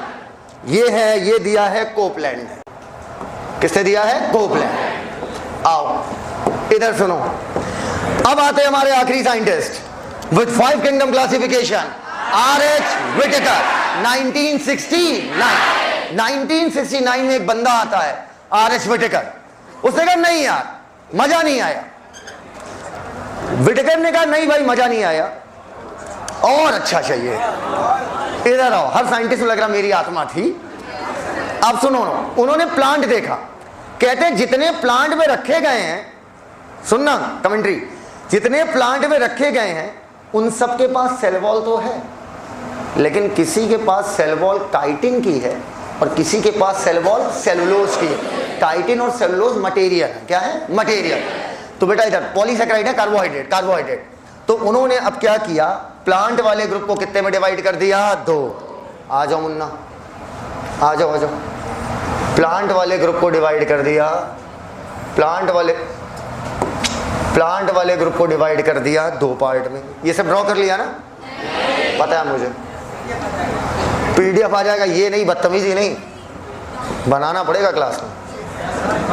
बेटा ऐसे करोगे ना फिर घर पे आलस खाओगे। आओ, अब आएगा 5 किंगडम क्लासिफिकेशन, R.H. विटेकर। सिर्फ इन्हीं का आपको ईयर याद रखना है, इसके अलावा किसी का भी ईयर याद नहीं रखना है। R.H. विटेकर 1969। एकदम क्लियर है ये बात? इन्होंने कहा प्लांट में जिनकी सेल वॉल ना लिख मत, जिनकी सेल वॉल सेलुलोज की बनी है वो रखे जाएंगे प्लांट में, और जिनकी सेल वॉल काइटिन की रखी गई है वो रखे जाएंगे फंजाई में। तो प्लांट कितने ग्रुप में बढ़ गया? 2। एक नया ग्रुप आ गया भौजाई। अच्छा, एक नया ग्रुप सेल वॉल सेलुलोज की बनी है तो प्लांट, और सेल वॉल काइटिन की बनी है तो किस में रखा जाएगा? Fungi. 5 kingdom classification was given by. अच्छा, टोटल कितने हमने पढ़े? 4। 1 किंगडम क्या होता है? 1 किंगडम मतलब एक group. 1 kingdom classification was given by God. अरे वो तो उन्होंने दिया है ना। वो एक किंगडम क्लासिफिकेशन कुछ नहीं होता, 2 किंगडम क्लासिफिकेशन, 3 किंगडम, 4 किंगडम और 5 किंगडम। एकदम क्लियर है वाली बात। अच्छा बेटा इधर देखो, इधर ये बताओ, फिजिक्स सरल लगती है? चेहरा ही देख लग रहा है। केमिस्ट्री? अच्छा बच्चों, अच्छा केमिस्ट्री से एक बात याद आई मुझे, कल आप लोग की R3 बैच है और कितने लोगों को मोल कॉन्सेप्ट पढ़ना है? हाथ ऊपर। अच्छा, और आपको डिस्टर्ब कौन से सर कर रहे हैं? मतलब हमसे बगैर पूछे टाइम वो रख दिए और साले हम डिस्टर्ब कर रहे हैं। वाह भाई वाह। तो हम लोग क्या करेंगे, शेड्यूल को रिवाइज करेंगे। रिवाइज कैसे करेंगे? R1 के टाइम पे R3 आएगा, R1 के टाइम पे R3 आ जाएगा, R1 के टाइम पे R3 आए, यही होगा ना। और आपको मोल कॉन्सेप्ट करना है ना? अच्छा, कितने लोगों को नहीं करना है? ठीक है, करने वाले कौन है? करने वाले ज़्यादा बच्चे हैं। तो बेटा सुनो, आप लोग सुनो, आज रात में मैं बात करूंगा और मैं ये क्लास जो R1 की है, जब तक आपका, क्योंकि देखो मोल कॉन्सेप्ट नहीं आता तो केमिस्ट्री नहीं आती, और अगर हम सब आपस में कोऑपरेट नहीं करेंगे तो आपका सिलेक्शन इफेक्ट हो जाएगा। और मोल कॉन्सेप्ट, और पोरवाल सर का मोल कॉन्सेप्ट ही सब कुछ है, वो पढ़ाते मोल कॉन्सेप्ट नहीं है एक्चुअली में, वो मोल कॉन्सेप्ट एक बहाना है, उन्हें फिलॉसफी को दिखाना है। वो बस फिलॉसफी और केमिस्ट्री वर्ड नहीं आता, पर मोल कॉन्सेप्ट में बहुत कुछ बातें हो जाती हैं उनकी। तो मोल कॉन्सेप्ट जिनका छूटा है और जिनका रेडॉक्स रिएक्शन छूटा है, ये दोनों मोस्ट इंपॉर्टेंट है। वॉल्यूमेट्रिक एनालिसिस भी, ये 3 मोस्ट इंपॉर्टेंट टॉपिक है। जब तक ये 3 टॉपिक आपके खत्म नहीं होंगे तब तक आपके R1 बैच की टाइमिंग शिफ्ट होगी। कोई ऐसा टाइम होगा मॉर्निंग का जिसमें आपको भी दिक्कत ना हो और हमें भी दिक्कत ना हो। Are you getting my point? अच्छा, इसके साथ साथ कल सुनो, अभी मैं रात में अनाउंस कर दूंगा 11 से 12 के बीच में, ठीक है? अच्छा, अब इसके साथ साथ मुझे ये बताओ कि फिजिक्स, केमिस्ट्री, मैथ्स हमें टफ लगती है या नहीं लगती है? क्योंकि we are biologist, we don't know physics. जब भी बेटा पीसीएम का पेपर होता था तो रब याद आते थे। कौन याद आता था? रब। पीसीएम रब। आर.एच. विटकर ने ये 5 कैरेक्टर्स लिए बहुत थे, हम 5 पढ़ते हैं। 5 मेन क्राइटेरिया, बुलंद आवाज में मेरे साथ आ जाइएगा। आ जाओ मुन्ना, बोलो फाइलोजेनेटिक रिलेशनशिप। सबसे मेन लक्षण यही होता है, फाइलोजेनेटिक रिलेशनशिप। ये कैसा रिलेशनशिप है? फाइलोजेनेटिक। बोलो सेल स्ट्रक्चर। सेल का स्ट्रक्चर कैसा है, संरचना कैसी है, प्रोकैरियोटिक है या यूकैरियोटिक है। Mode of nutrition. इतनी बड़ी क्लास में इतना कम आवाज। Mode of nutrition. Mode of nutrition. बोलो reproduction. Reproduction. Body organization. Body कैसी है, मतलब मल्टी सेलुलर है तो टिश्यू है या नहीं है, ऑर्गन है या नहीं है, ऑर्गन सिस्टम है या नहीं है। तो लास्ट हो गया बॉडी ऑर्गेनाइजेशन। अब बेटा एक बार सुनाते चले जाओ मुझे प्लीज, रुक जाओ मेरे साथ साथ। पी से बहुत स्लो है, गर्ल्स वर्सेस बॉयज। देन बुलंद, आज तुम्हें मैं जिताना चाहता हूं बेटा। एक आप देखते हैं किसमें कितना है दम। सोचो तुम लोग को सिखाने के लिए हमें क्या क्या करना पड़ता है।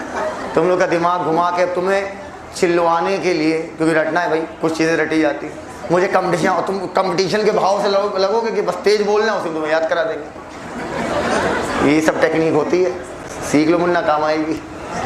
इधर आओ, फाइलोजेनेटिक पीछे कभी क्या सी से,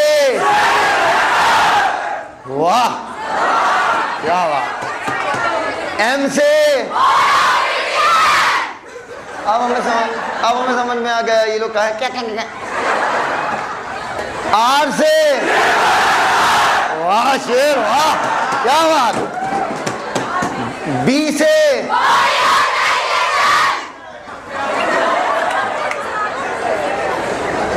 वैसे भी हम लोग अपनी आवाज वेस्ट नहीं करते। पी से,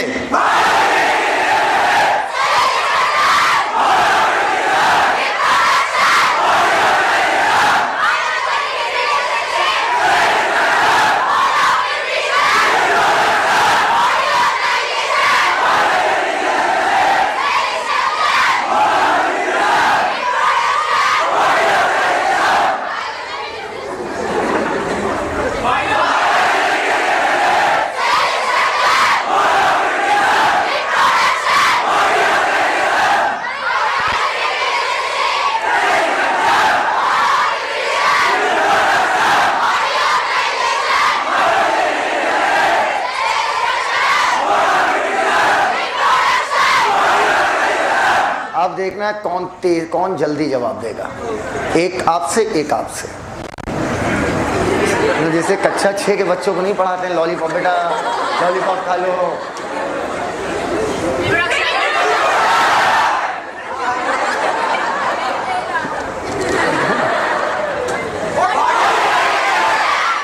अब तुम्हारा नंबर।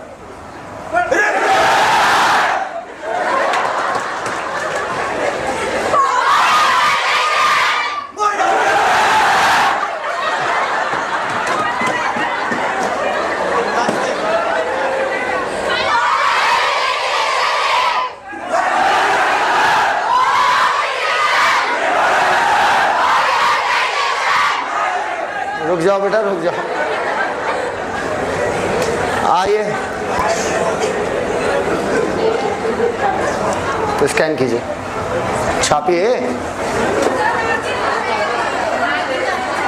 पहले इसको लिखोगी, बढ़िया। सीधे साधे सर क्या मिल गए बड़ा। तुम लोग श्रेया श्रद्धा से मिलना चाहोगे?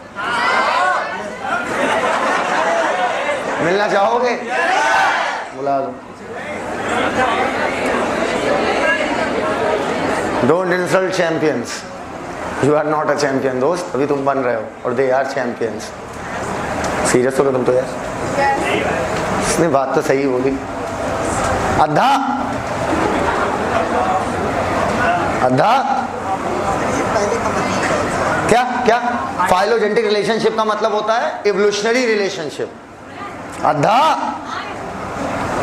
बेटा जोरदार तालियां बजाइए। आओ, कैमरा गिरा तो पैसा पूरा ले लेंगे। श्रेया कहाँ? बुलाओ, शर्मा क्या रही है?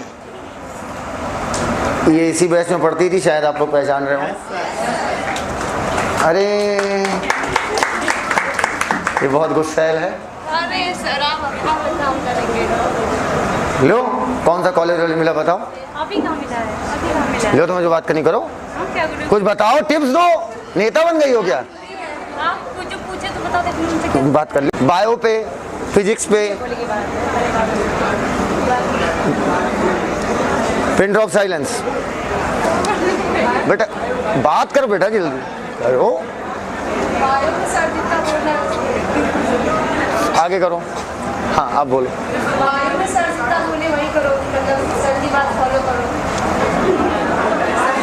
मतलब सब मेरे ऊपर डाल दिया। ये कब ये कह रहे मैं पूछूंगा सर। आइए पूछिए।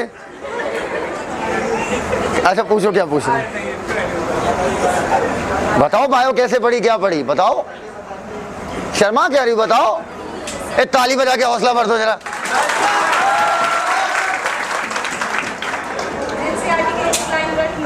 रट लो, समझ लो, अगर समझ में नहीं आई तो रट लो भाई।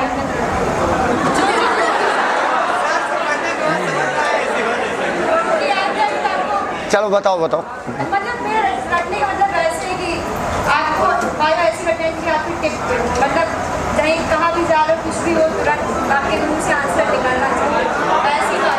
थोड़ी सी आगे करो, थोड़ा आगे आगे।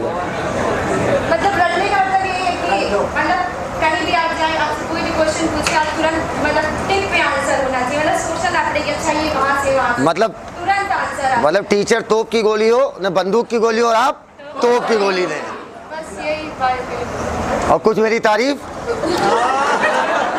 आप अच्छा पढ़ाते तभी तो इतनी भीड़ है।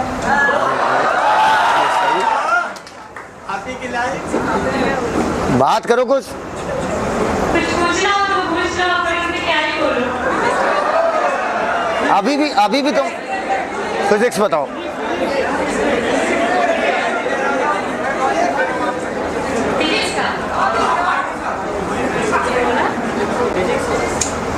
फिजिक्स मतलब देखो, तो पहले जिस टीचर पढ़ रहा है उस पे ट्रस्ट करो कि वो जितना पढ़ा रहा है उतना पढ़ना है, पहले तो ये कर लो।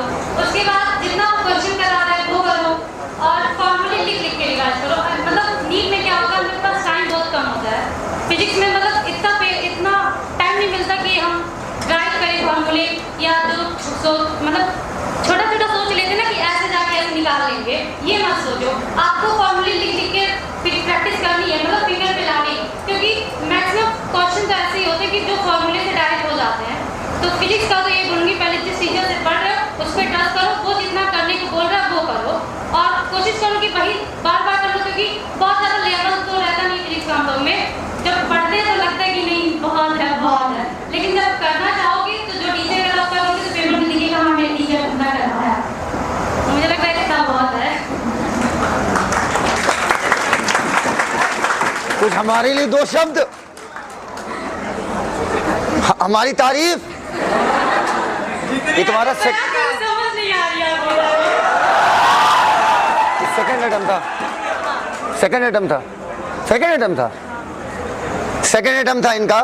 इनका सेकंड अटेम्प्ट था। 85 क्वेश्चन बायो में सही है। 86, अच्छा 6 भड़क गई, करिए 86, और 86 क्वेश्चन इनके सही। फर्स्ट अटेम्प्ट में कितना था? 85। फर्स्ट अटेम्प्ट में 85, सेकंड अटेम्प्ट में 86। एक बार और रुक जाओ, 87 हो जाएगा।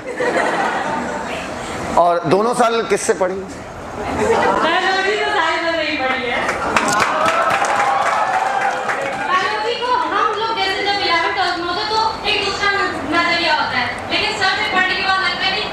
सोचना भी है इसमें।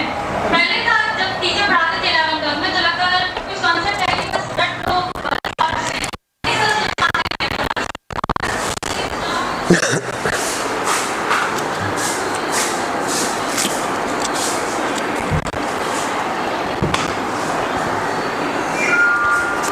कि माइक दे दो।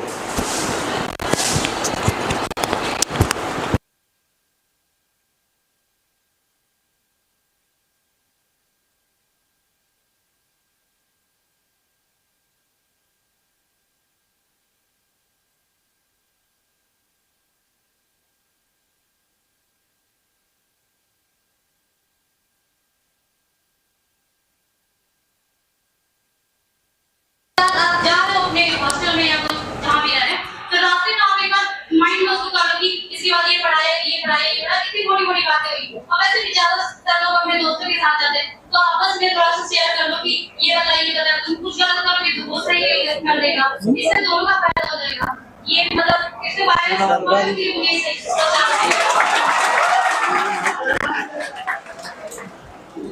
अभी बोलना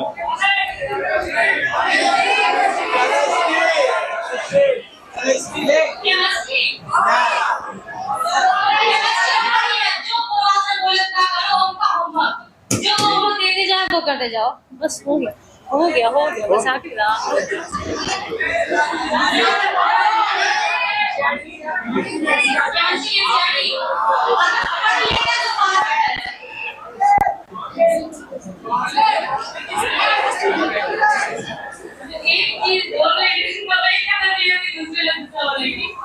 आपकी काउंसलिंग क्या गई है? मोर प्रॉब्लम है कि गोरखपुर या प्रयागराज में किसमें है?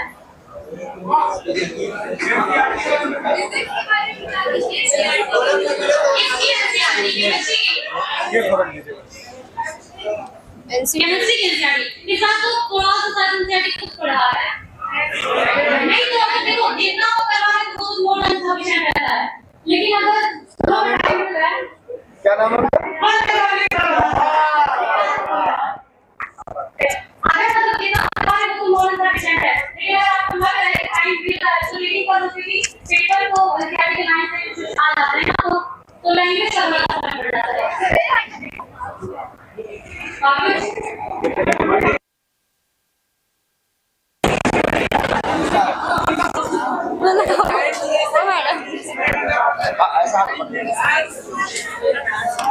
एक का पूछिए एक बताए सब लोग बार बार बोले किसका बताओ एक कोई पूछे सब लोग बार बार अलग क्या क्वेश्चन पूछ रहे हो?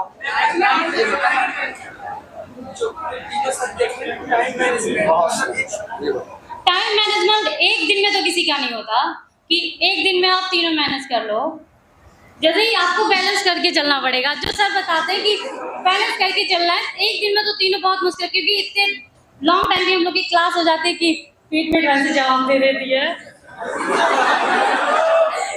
तो यही है वो तो आपको अपने मन से करना पड़ेगा कि जैसे पेपर दे रहे हैं उसमें क्या सही जा रहा है जो सही जा रहा है उसको थोड़ा सा साल भर सब्जेक्ट मैनेजमेंट बताओ कभी फिजिक्स उठेगी तो कभी केमिस्ट्री डाउन होने लगेगी ये तुम्हारे साथ होता था या नहीं होता था? बिल्कुल होता था सर मतलब मैं तो जानू सबके साथ होता होगा बहुत रेयर होंगे जिसके साथ नहीं होता होगा तो उसको मैनेज कैसे किया? भाई कहते जैसे आपने पेपर दिया अब उसमें आपकी केमिस्ट्री बहुत अच्छी गई आपने केमिस्ट्री पे टाइम दिया तो अब थोड़ा सा लेकिन आपकी फिजिक्स गिर गई तो उस टाइम आप थोड़ा केमिस्ट्री कम कर दो फिजिक्स को थोड़ा उठा लो फिर पेपर दो अगर फिजिक्स उड़ रही है तो ठीक है उन दोनों को बैलेंस करो अगर बायो गिरी है तो बायो उठा लो टेस्ट पेपर से एनालिसिस करो कि क्या सही जा रही है क्या गिर रही है जब सिलेक्शन नहीं हुआ उस टाइम किसी ने बैड कमेंट किया था जब लास्ट ईयर नहीं हुआ था फर्स्ट अटेम्प्ट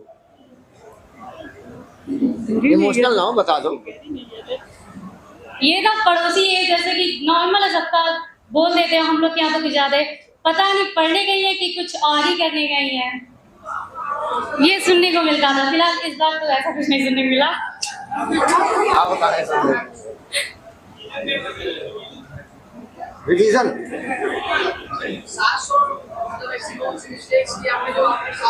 बहुत अच्छा सवाल है कह रहा है ऐसी क्या मिस्टेक थी कि आप 700 प्लस नहीं गए क्योंकि जब कोई इतना स्कोर करता है तो उसे 700 प्लस जाना कोई उसके लिए बड़ी बात नहीं होती तो क्यों नहीं जाता पेपर से लौट के तो एहसास हुआ होगा ना यार ये गड़बड़ियां कर दी थोड़ा सा शायद रिवीजन लैक रहा और कॉन्फिडेंस थोड़ा सा कम था पेपर में सिली मिस्टेक बहुत हो गई बहुत ज्यादा कम से कम 30 इस क्वेश्चंस की सिली मिस्टेक तो मैंने पेपर में की है सिली मिस्टेक तो बोला है अरे ठीक है सिली फिर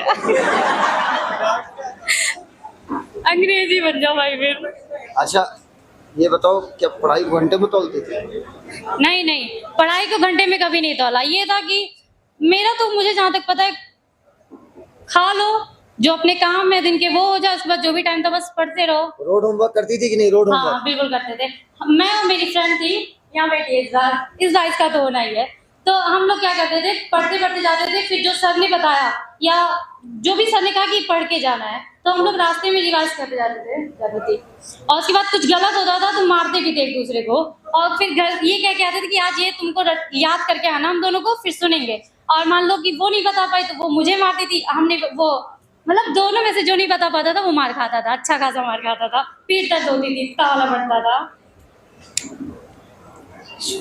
श्रेया का सिलेक्शन की सबसे बड़ा रोड़ा कौन सा सब्जेक्ट था तो उस बायो कैसे तेज करी उसका तरीका बताओ एनसीईआरटी पकड़ो नौकर बना लिया एनसीईआरटी को मतलब बार बार पढ़ो जितना हो सके उतना मतलब पढ़ो आप मतलब सेटिस्फाइड तो कभी हो ही नहीं सकते किसी चैप्टर से और टेस्ट पेपर जितने हो सके उतने तो मतलब टेस्ट पेपर्स बिल्कुल मत छोड़ो मैं तो यही कहूंगी क्योंकि कभी कभी होता है कि हम एनसीईआरटी की कुछ लाइन जो होते हैं फ्लो में भूल जाते हैं वो टेस्ट पेपर्स के थ्रू कवर हो जाती हैं यही सब और कुछ बोलना है?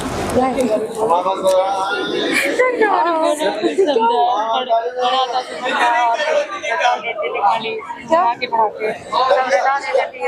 सर मतलब यही है ना कि आप अगर खुद से बोल रही है बोलने आप बोला भाई ना ना हाँ मतलब अगर आपको लगता है कि हम खुद से बायो पढ़ लेंगे, होता है हम पढ़ तो लेते हैं, लेकिन सर की चीजें होती ना माइंड में टिकी रहती हैं बहुत देर तक या लंबे समय तक। हम लोग अभी भी कॉन्सेप्चुअल सर के एग्जाम्पल्स अभी भी टिके हुए हैं, शायद हम लोग के आगे भी काम आने वाले हैं। तो यही ना, सर बहुत कंसेप्चुअल पढ़ाते हैं, वही सर की खासियत है। मैंने आज तक तो बायो की कोचिंग मैंने तो खुद से ही बायो करी थी, लेकिन जब सर से बायो की तो मुझे कॉन्फिडेंस आने लगा था बस। पहले तुम शुरू में बायो नहीं कर रही थी ना? शुरू में बायो नहीं कर रही थी, किसने बोला था करने को? आपने, पुरवाल सर ने बोला था क्लास करने को बायो अच्छा की। पूर्वाल से सही डिसीजन था। हाँ वो बहुत सही था। चलो जाओ मेडिकल कॉलेज जाओ। अरे पढ़ रही बेटा जोरदार ताली हो जाएगी। ठीक है, आप बताएंगे आप वाले कितनी देर बजेगी, ध्यान रखिएगा।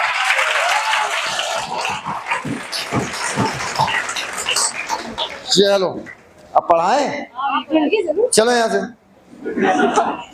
डॉक्टर को इज्जत नहीं। हाँ बेटा बनाओ बनाओ बनाओ, इसको लिखा, आओ वापस आओ, इसको बनाओ, बस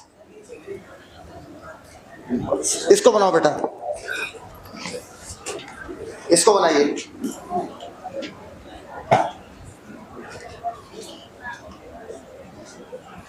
आर.एस. विटकर ने क्या किया था? 5 किंगडम ना, जितने भी यूनिसेलुलर प्रोकैरियोट है सब के सब मुरैना, हर दोनों में मॉर्फोलॉजी ली गई है, ध्यान रखना। हमारी एनसीईआरटी का यही मानना है।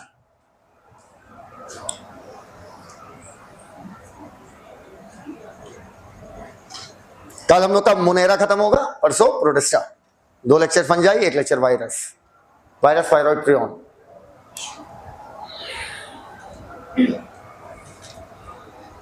हो गया, हटाओ।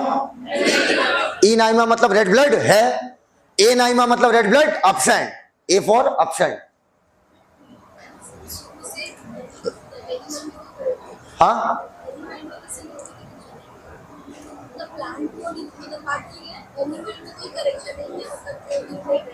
नहीं, बस रेड ब्लड नहीं, सिर्फ ऐसा ही किया। हाँ वो तो लीनियस ने किया था।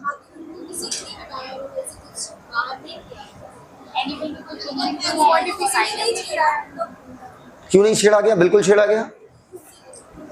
कैसी बात कर रहे हो? एनिमल में बहुत सारे ऑर्गेनिज्म है जो अलग हो गए। पहले आपका ये डाई आइटम्स वगैरह किस, जैसे पहले आपका यूग्लिना किस, आपका ये स्लाइम मोल्ड या प्रोटोजोआ, ये एनिमल में रखा गया, लेकिन अब उसको निकाल के रख दिया गया प्रोटिस्टा में। बता रहा हूं, अभी आएगा। हाँ हटाऊं। अब वो जो हमने गोले बनाए थे, पूरा पीडीएफ मिल जाएगा। वो जो गोले बनाए थे वो गोले आपको नहीं ड्रॉ करना है।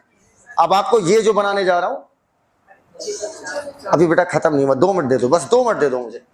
अब इधर आइए, मेरे साथ लिखिए क्लासिफिकेशन, साफ सुथरे पेज पे। Classification, 2 kingdom classification was given by Carolus Linnaeus.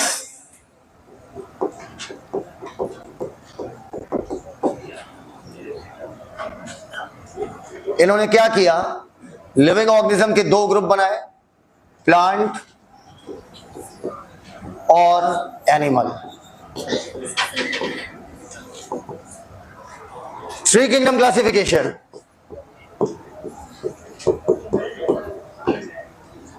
हैकल, Copeland नहीं बेटा, हैकल हो गया। इन्होंने प्लांट और एनिमल दोनों से यूनिसेलुलर ऑर्गेनिज्म अलग कर दिए और एक नया ग्रुप बनाया प्रोटिस्टा।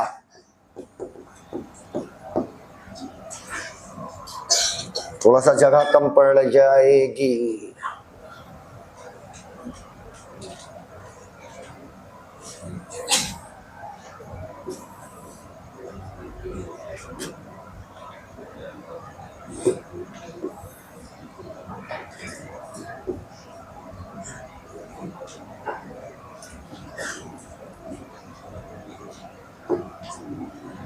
शास्त्रों में से चिरकुटाई कही गई है। बाकी बचे किस में रख दिए गए? प्लांट। और बाकी बचे एनिमल भी किस में रख दिए गए? एनिमल। 4 kingdom classification.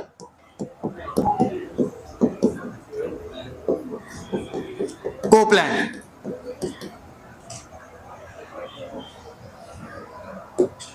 मैं तो बार बार मॉडिफाई कर लूंगा, तुम कहां से करोगे?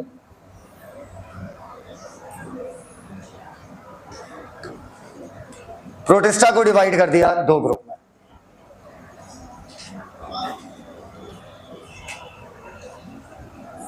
एक मोनेरा, जो प्रोकैरियोट थे वो किस में डाल दिए गए? मोनेरा। और जो यूकैरियोट थे किस में डाल दिए गए? प्रोटिस्टा। बाकी प्लांट वैसे ही थे, एनिमल वैसे ही थे। 5 किंगडम क्लासिफिकेशन, बस ये मेन चार्ट है। आर.एच. विटेकर,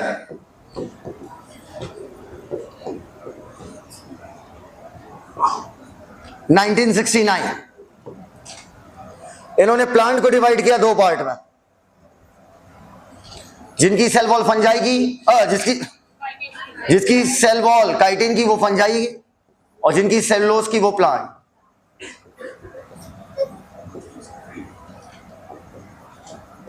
बाकी बचे मोनेरा और protista.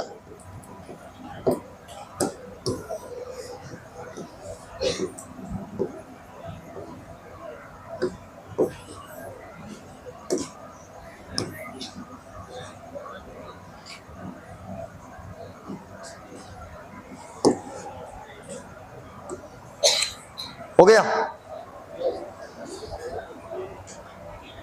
6 kingdom classification. Carl Woozi,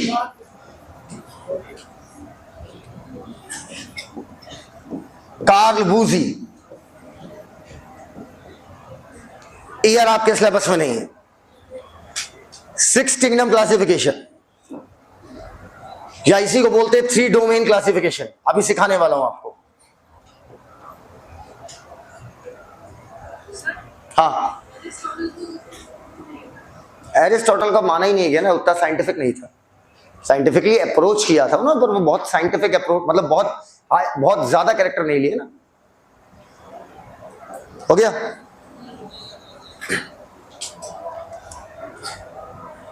अब सबके कैरेक्टर ये तो लिख लोगे ना, 2, 3, 4, 5 बोल दिया करो बेटा।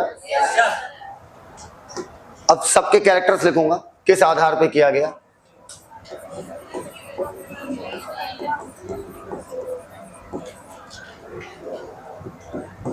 एरिस्टोटल, लीनियस ने प्रेजेंस और एब्सेंस ऑफ सेल वॉल। हैकल ने यूनिसेलुलर ऑब्लिक मल्टीसेलुलर। कोपलैंड ने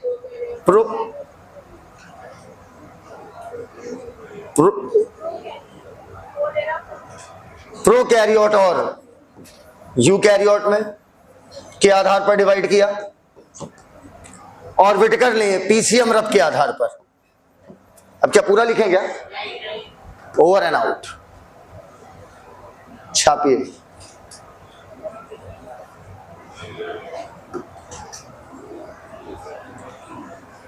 मैं आपको दे दूं इसे क्या? पीडीएफ दे दूं, बाद में बना लेना, मैं आगे बढ़ूं। चल, कितनी देर में कर लोगे? 5 मिनट।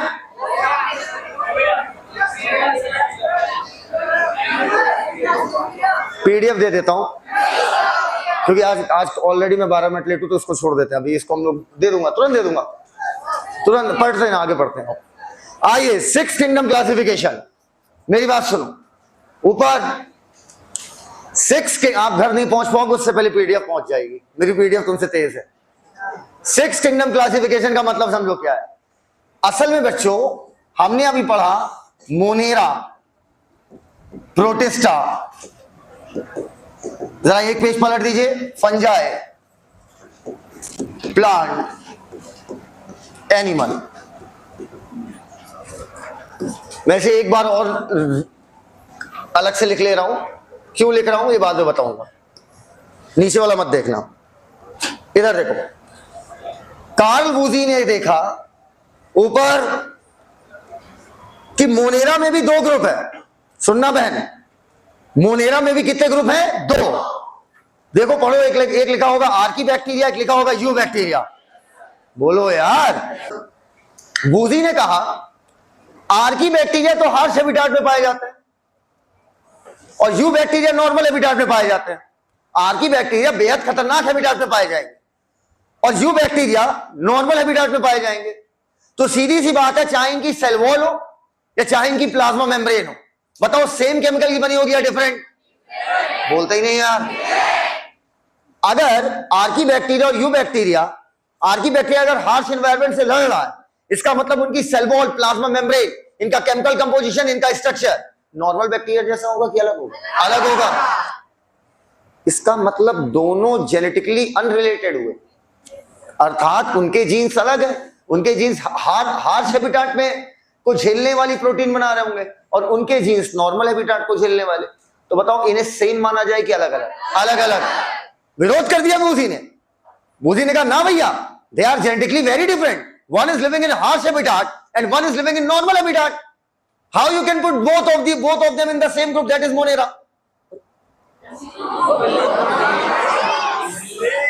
इतना लंबा। तो उन्होंने क्या किया? उन्होंने कहा सुन भाई, आर्की बैक्टीरिया को हम आज से आर्की बोलेंगे और ये एक अलग ग्रुप होगा क्योंकि जेनेटिकली क्या है? डिफरेंट। और यू बैक्टीरिया को सिंपली हम लोग बोलेंगे बैक्टीरिया। समझ गए बात को? आर्की बैक्टीरिया को क्या बोलेंगे? आर्की। और यू बैक्टीरिया को क्या बोलेंगे? Simply bacteria. बाकी जितने बचे हैं इन सबको मिला के उन्होंने एक नाम दे दिया यूकैरियोन। यूकैरियोन क्यों नाम दिया? क्योंकि सबके सब क्या थे? यूकैरियोट्स। बोलो भैया, इधर कहते हैं इनका आपस में रिलेशनशिप हो सकता है भैया, सबके सब यूकैरियोट है। लेकिन इसको तो अलग रखो पहले, क्योंकि ये प्रोकैरियोट है। प्रो में भी देखा जाए तो ये हार्श झेल लेता है, ये हार्श नहीं झेल पाता है। इसका मतलब ये दोनों जेनेटिकली सेम या डिफरेंट? डिफरेंट की वेरी डिफरेंट। तो इन्हें अलग ग्रुप में रखा जाए कि सेम? तो इन्होंने टोटल ग्रुप कितने बनाए? 3। ठीक, 3 ग्रुप बनाए और इन्हीं ग्रुप्स को बोला डोमेन। क्या बोला? डोमेन। तो टोटल डोमेन कितने हुए? 1 2 3। पक्का? यूकैरियोन में टोटल कितने किंगडम आ गए? 4। यूकैरियोन नाम के डोमेन, जैसे किंगडम नाम है वैसे डोमेन नाम है। यूकैरियोन में टोटल कितने डोमेन आ गए? 4 वो हो गए, 2 ग्रुप ये हो गए। टोटल ग्रुप कितने हो गए? 6। डोमेन कितने थे? डोमेन कितने थे? 1। इसी वजह से इसे कहा गया 3 डोमेन ऑब्लिक 6 किंगडम क्लासिफिकेशन। एकदम क्लियर है वाली बात? क्लियर है वाली बात? बोलते ही नहीं हो यार। आइए लिखिएगा ड्रॉबैक्स ऑफ 2 किंगडम क्लासिफिकेशन। सब बता दूंगा, पेज नंबर वाइज बताऊंगा। Drawback of 6 kingdom classification. Very good. 6 सबसे लेटेस्ट है, उसमें ड्रॉबैक निकाल रहा हूं, कल ही मुझे नोबल ना मिल जाए।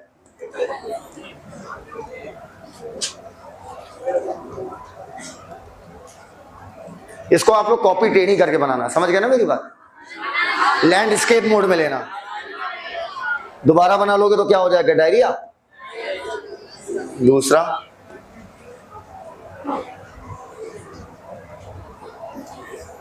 तीसरा। बेटा इधर इधर इधर, यहां मैं कुछ लिख रहा हूं। पेज नंबर 3 पर जो लिखा है वो यहां पर बनाना है, कार्ल बूजी के सामने। कार्ल बूजी के सामने जो पेज नंबर 3 पे लिखा है ये इतना आपको ड्रॉ करना है। समझ में आ गई बात? पक्का? Page number 3। हाँ लिखो drawback of two kingdom classification. नहीं ये सब नहीं बनाना।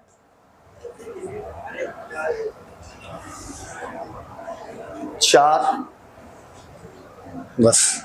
Drawback of two kingdom classification कर लिया। पहला, क्या बैक्टीरिया जो कि यूनिसेलुलर है, क्या उसे आप मल्टीसेलुलर ऑर्गेनिज्म के साथ रख सकते हो? पहला। Linnaeus put together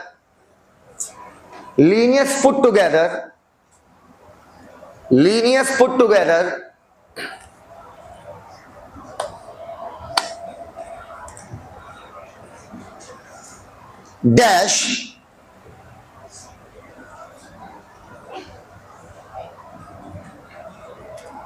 prokaryotes. पहला सॉरी डैश, एक लाइन छोड़ो और अच्छा। पहला, प्रोकैरियोट्स एंड यूकैरियोट्स।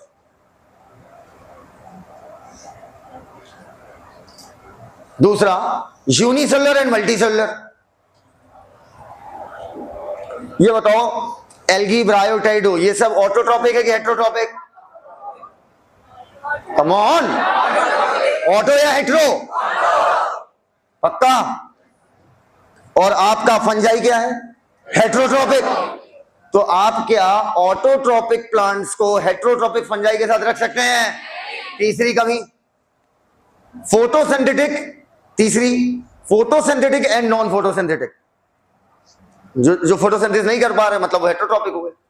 फोटोसिंथेटिक आमतौर पे बोला हूं मैं, फोटोसिंथेटिक एंड नॉन फोटोसिंथेटिक कर लिया। कर लिया इतना? अब नोट लिखो, नोट। कुछ ऑर्गेनिज्म दोनों ग्रुप में नहीं आ रहे थे क्योंकि उनके जीवन में किसी स्टेज पर सेल वॉल होती है और किसी स्टेज पर सेल वॉल नहीं होती। जैसे स्लाइम मोल्ड में कभी सेल वॉल होती है, कभी सेल वॉल नहीं होती। कब होती है कब नहीं होती हम आगे बात करेंगे। किसी उनके जीवन में किसी स्टेज पे सेल वॉल होती है और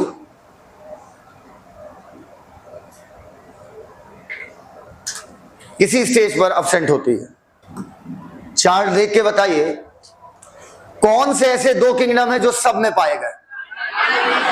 हाँ, ऊपर हाथ देखना, सब हाथ का खेल है। वक्त के साथ अलग अलग वैज्ञानिक आते गए जिन्होंने अलग अलग लक्षणों के आधार पर क्लासिफिकेशन किया। वक्त के साथ अलग अलग वैज्ञानिक आते गए और उन्होंने वक्त के साथ अलग अलग लक्षणों के आधार पर क्लासिफिकेशन किया। लेकिन हर किंगडम का नेचर तो बदल रहा था। कभी प्रोटिस्टा प्लांट में थे, कभी फंजाई प्लांट में थे। बोलो यार, बोलती नहीं हो यार। कभी प्लांट में नहीं है, जो हो सकता है ना थे वो अब आ गए हो। वक्त के साथ हर ग्रुप का नेचर चेंज हो रहा है। पूछेगा क्यों हो रहा है? क्योंकि वक्त के साथ अलग अलग वैज्ञानिकों ने सबने लक्षण क्या लिए? अलग अलग। लेकिन उसके बावजूद ये दो नाम कांस्टेंट रहे। कौन कौन? प्लांट और animal. Over and out. NCERT open कीजिए, एनसीईआरटी ओपन कीजिए भाई साहब। भाई जी एनसीईआरटी ओपन कर लो। मैं एग्जाम में जब ऑप्शन देखोगे तो चवन्नी उछालोगे। जय हनुमान ज्ञान गुण सागर, ऐसे करोगे। हो गया। Biological classification 2/3 question confirmed. 2 से 3 सवाल आएगा। 2/3 question confirm. Since the dawn, हटो उतरेंगे। Since the dawn, dawn DAWN, dawn का मतलब शुरुआत। DAWN, since the dawn of civilization. Civilization मतलब सभ्यता की शुरुआत में there have been many attempts, बहुत से प्रयास हुए टू क्लासीफाई लिविंग ऑर्गेनिज्म को क्लासीफाई करने के लिए। इट वॉज डन इंस्टिंक्टिवली मतलब बिना किसी बिना किसी बेस के, लिख लो ना पता हो तो। नहीं एनसीईआरटी ले लो अगर सिलेक्शन लेना है। It was done instinctively, instinctively का मतलब हुआ बिना किसी बेस के। Not using the criteria that were scientific, criteria मतलब मापदंड, ऐसे मापदंडों का इस्तेमाल नहीं हुआ जो साइंटिफिक हो। Not using the criteria that were scientific but born out, born out मतलब निकल कर आया, बट ये आइडिया निकल कर आए, कैसे आए? Due to need to use organism for our own use, और लिविंग ऑर्गेनिज्म का इस्तेमाल करना अपनी जरूरत के लिए। अब जरूरत क्या है? फूड, शेल्टर और clothing. Underline, Aristotle was the earliest, Aristotle was the earliest, वो बिल्कुल शुरुआत वाले थे to attempt a more scientific basis of classification, ताकि हम क्लासिफिकेशन को और ज्यादा साइंटिफिक कर सके। He use simple morphological character, उन्होंने सिंपल मॉर्फोलॉजिकल कैरेक्टर लिए टू क्लासिफाई ऑर्गेनिज्म। अंडरलाइन करो बेटा, मॉर्फोलॉजिकल कैरेक्टर को गोले में लो, सिंपल को गोले में लो, यही कॉम्प्लेक्स कर देगा, क्वेश्चन गलत हो जाएगा। बहुत डीप एनालिसिस करी थी कि ऊपर ऊपर से? बोलो यार, पक्का?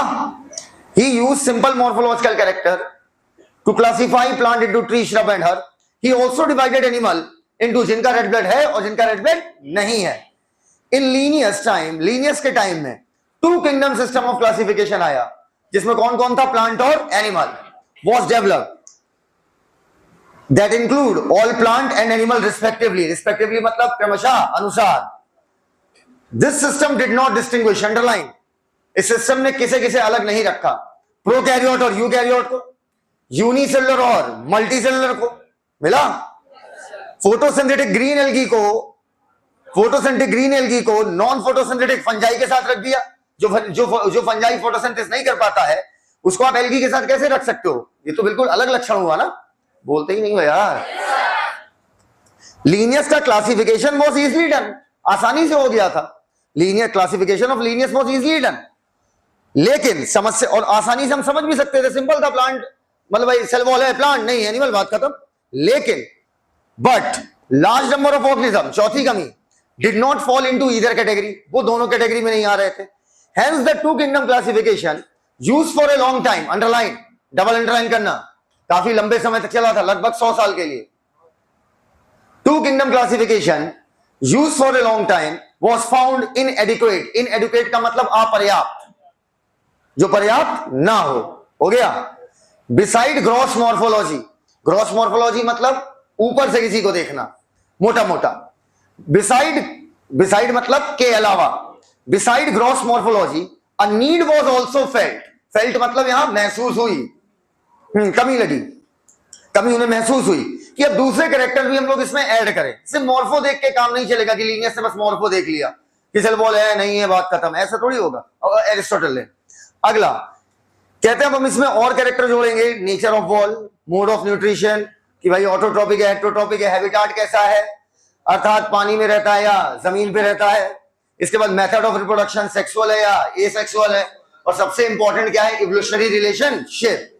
Classification system for the living organism have undergone several changes over time, वक्त के साथ बहुत प्रकार के परिवर्तन हुए।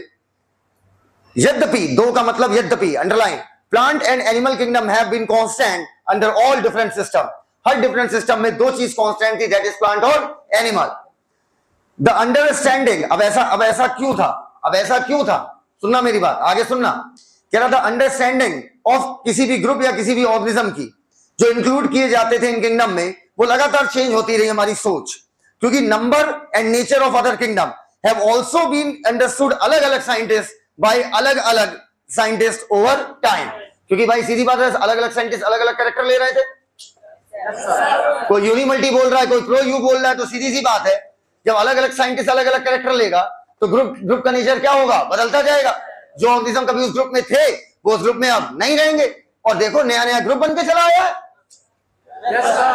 आगे कहता है R H. Whittaker 1969 propose 5 kingdom classification, monera, protista, fungi, plant, animal. Main criteria PCB, रब, ऊपर पीसीएम, रब, phylogenetic relationship, cell structure, mode of nutrition, body organization. हो गया? आओ टेबल 2.1 में हमने कंपेयर किया, वो भी मैं दिखाऊंगा। The 3 domain system have also been proposed, जो डिवाइड करता है किंगडम मोनेरा को कितने डोमेन में? 2 में। एक आपका बैक्टीरिया और एक आपका आर्की। लिविंग द बचे हुए यूकैरियोटिक ऑर्गेनिज्म को तीसरे डोमेन में डाल दिया, जिसका नाम हमने क्या रख दिया था? क्या? 6 किंगडम क्लासिफिकेशन या 3 डोमेन क्लासिफिकेशन। अच्छा, आप इसे हायर क्लासेस में सीखेंगे, and we are not going to be taxonomist, we are going to be a doctor, so we will never learn this.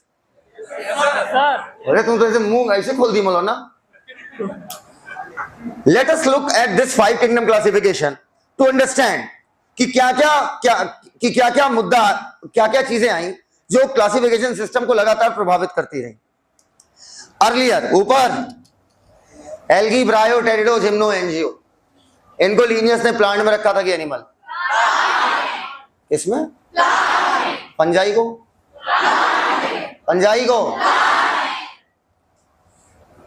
पंजाई जिसकी सेल वॉल काइटिन की वो भी प्लांट में, और जिसकी सेल वॉल सेलुलोज की वो भी प्लांट। क्या ये जायज है कि ना जायज है? Late us look at the 5 kingdom earlier classification system. Bacteria हो, ब्लू ग्रीन एल्गी हो, फंजाई हो, मॉसेस हो, फर्न हो, जिम्नो हो, एंजियो हो, ये सब आपको आगे पढ़ाए जाएंगे। ये सब आपके किस में रख दिए गए? प्लांट में। इसको रटना मत अभी, क्योंकि ये आगे हेडिंग है यार प्लांट किंगडम की। सब कैरेक्टर जो इस ऊपर अगर ऊपर अगर एसर्शन आ गया कि ये सब प्लांट में रखे गए, क्यों? क्योंकि सेल वॉल का केमिकल कंपोजिशन देखा कि उसकी प्रेजेंस और एब्सेंस। बहुत अच्छा। कहता द कैरेक्टर दैट यूनिफाइड मतलब एक करना, this whole kingdom was that कि सभी ऑर्गेनिज्म जो उसमें इंक्लूड है उनकी सेल के पास क्या थी? Cell wall. This place together groups which widely differed मतलब अलग अलग होना। अब इस एक लक्षण के आधार पर जो बिल्कुल डिफरेंट ग्रुप थे उन सबको उठा के किस में रख दिया था लीनियस ने? एक में। अच्छा, कह रहा है this place together group which widely deferred in other characteristic, दूसरे कैरेक्टर में बिल्कुल अलग थे। इट ब्रॉट टुगेदर, अब लीनियस के अकॉर्डिंग प्रोकैरियोटिक बैक्टीरिया को इन्होंने यूकैरियोटिक ऑर्गेनिज्म के साथ रख दिया। एग्जांपल ऊपर क्लैमाइडोमोनास, यूनिसेलुलर की मल्टीसेलुलर। तो इस लिहाज से क्लैमाइडोमोनास को होना चाहिए था, यूनिसेलुलर है और यूनिसेलुलर यूकैरियोट है, तो इसको होना चाहिए था प्रोटिस्टा में। लीनियस ने डाल दिया प्लांट में, क्योंकि क्या देखा था लीनियस ने? Cell wall. ये कैरेक्टर के साथ थोड़ी क्लासिफाई कर दोगे, कैरेक्टर ढेर सारे लेंगे। अगला कहता है it also group together unicellular organism, multi को एक साथ रख दिया। कह रहा फॉर एग्जांपल क्लैमाइडोमोनास जो कि यूनिसेलुलर है, स्पाइरोगायरा जो कि मल्टीसेलुलर है। ठंड रखोगी एक सेकंड। स्पाइरोगायरा में मैं वो स्पाइरोलीना, ये स्पाइरोगायरा है, सही से पढ़ो। Chlamydomonas and spirogyra were placed together under algae, और ये classification did not differentiate autotrophic और हेटेरोट्रोपिक को भी एक में रख दिया, फंजाई और ग्रीन प्लांट को क्या कर दिया? एक में।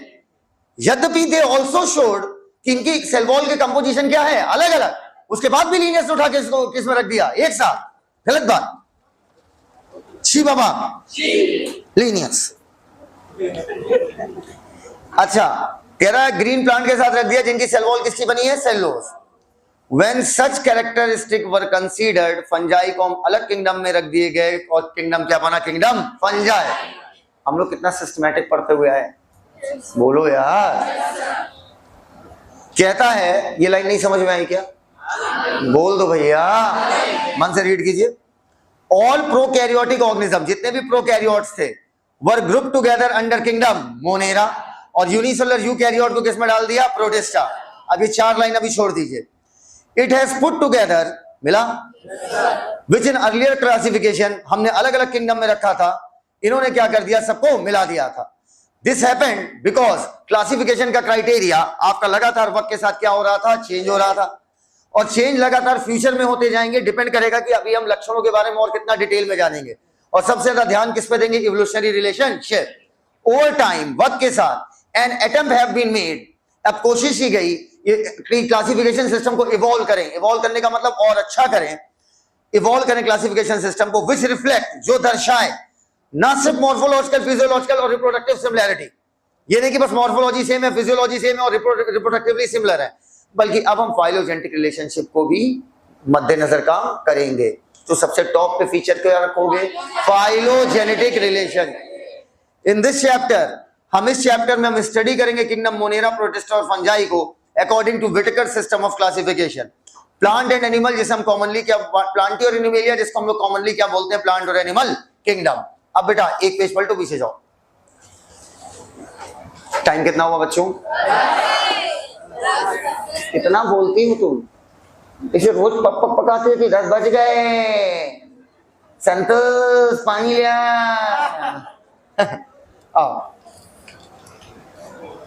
आज का रोड होमवर्क है बच्चों। ये शीट आप ही ने मुझसे कहा था, आप ही ने मुझसे कहा था, इस वजह से ये शीट मैंने दी है। इसमें थोड़ा सा लाइनें हल्की हैं, आप इन्हें प्लीज पहले मोटा कर लेना। लाइन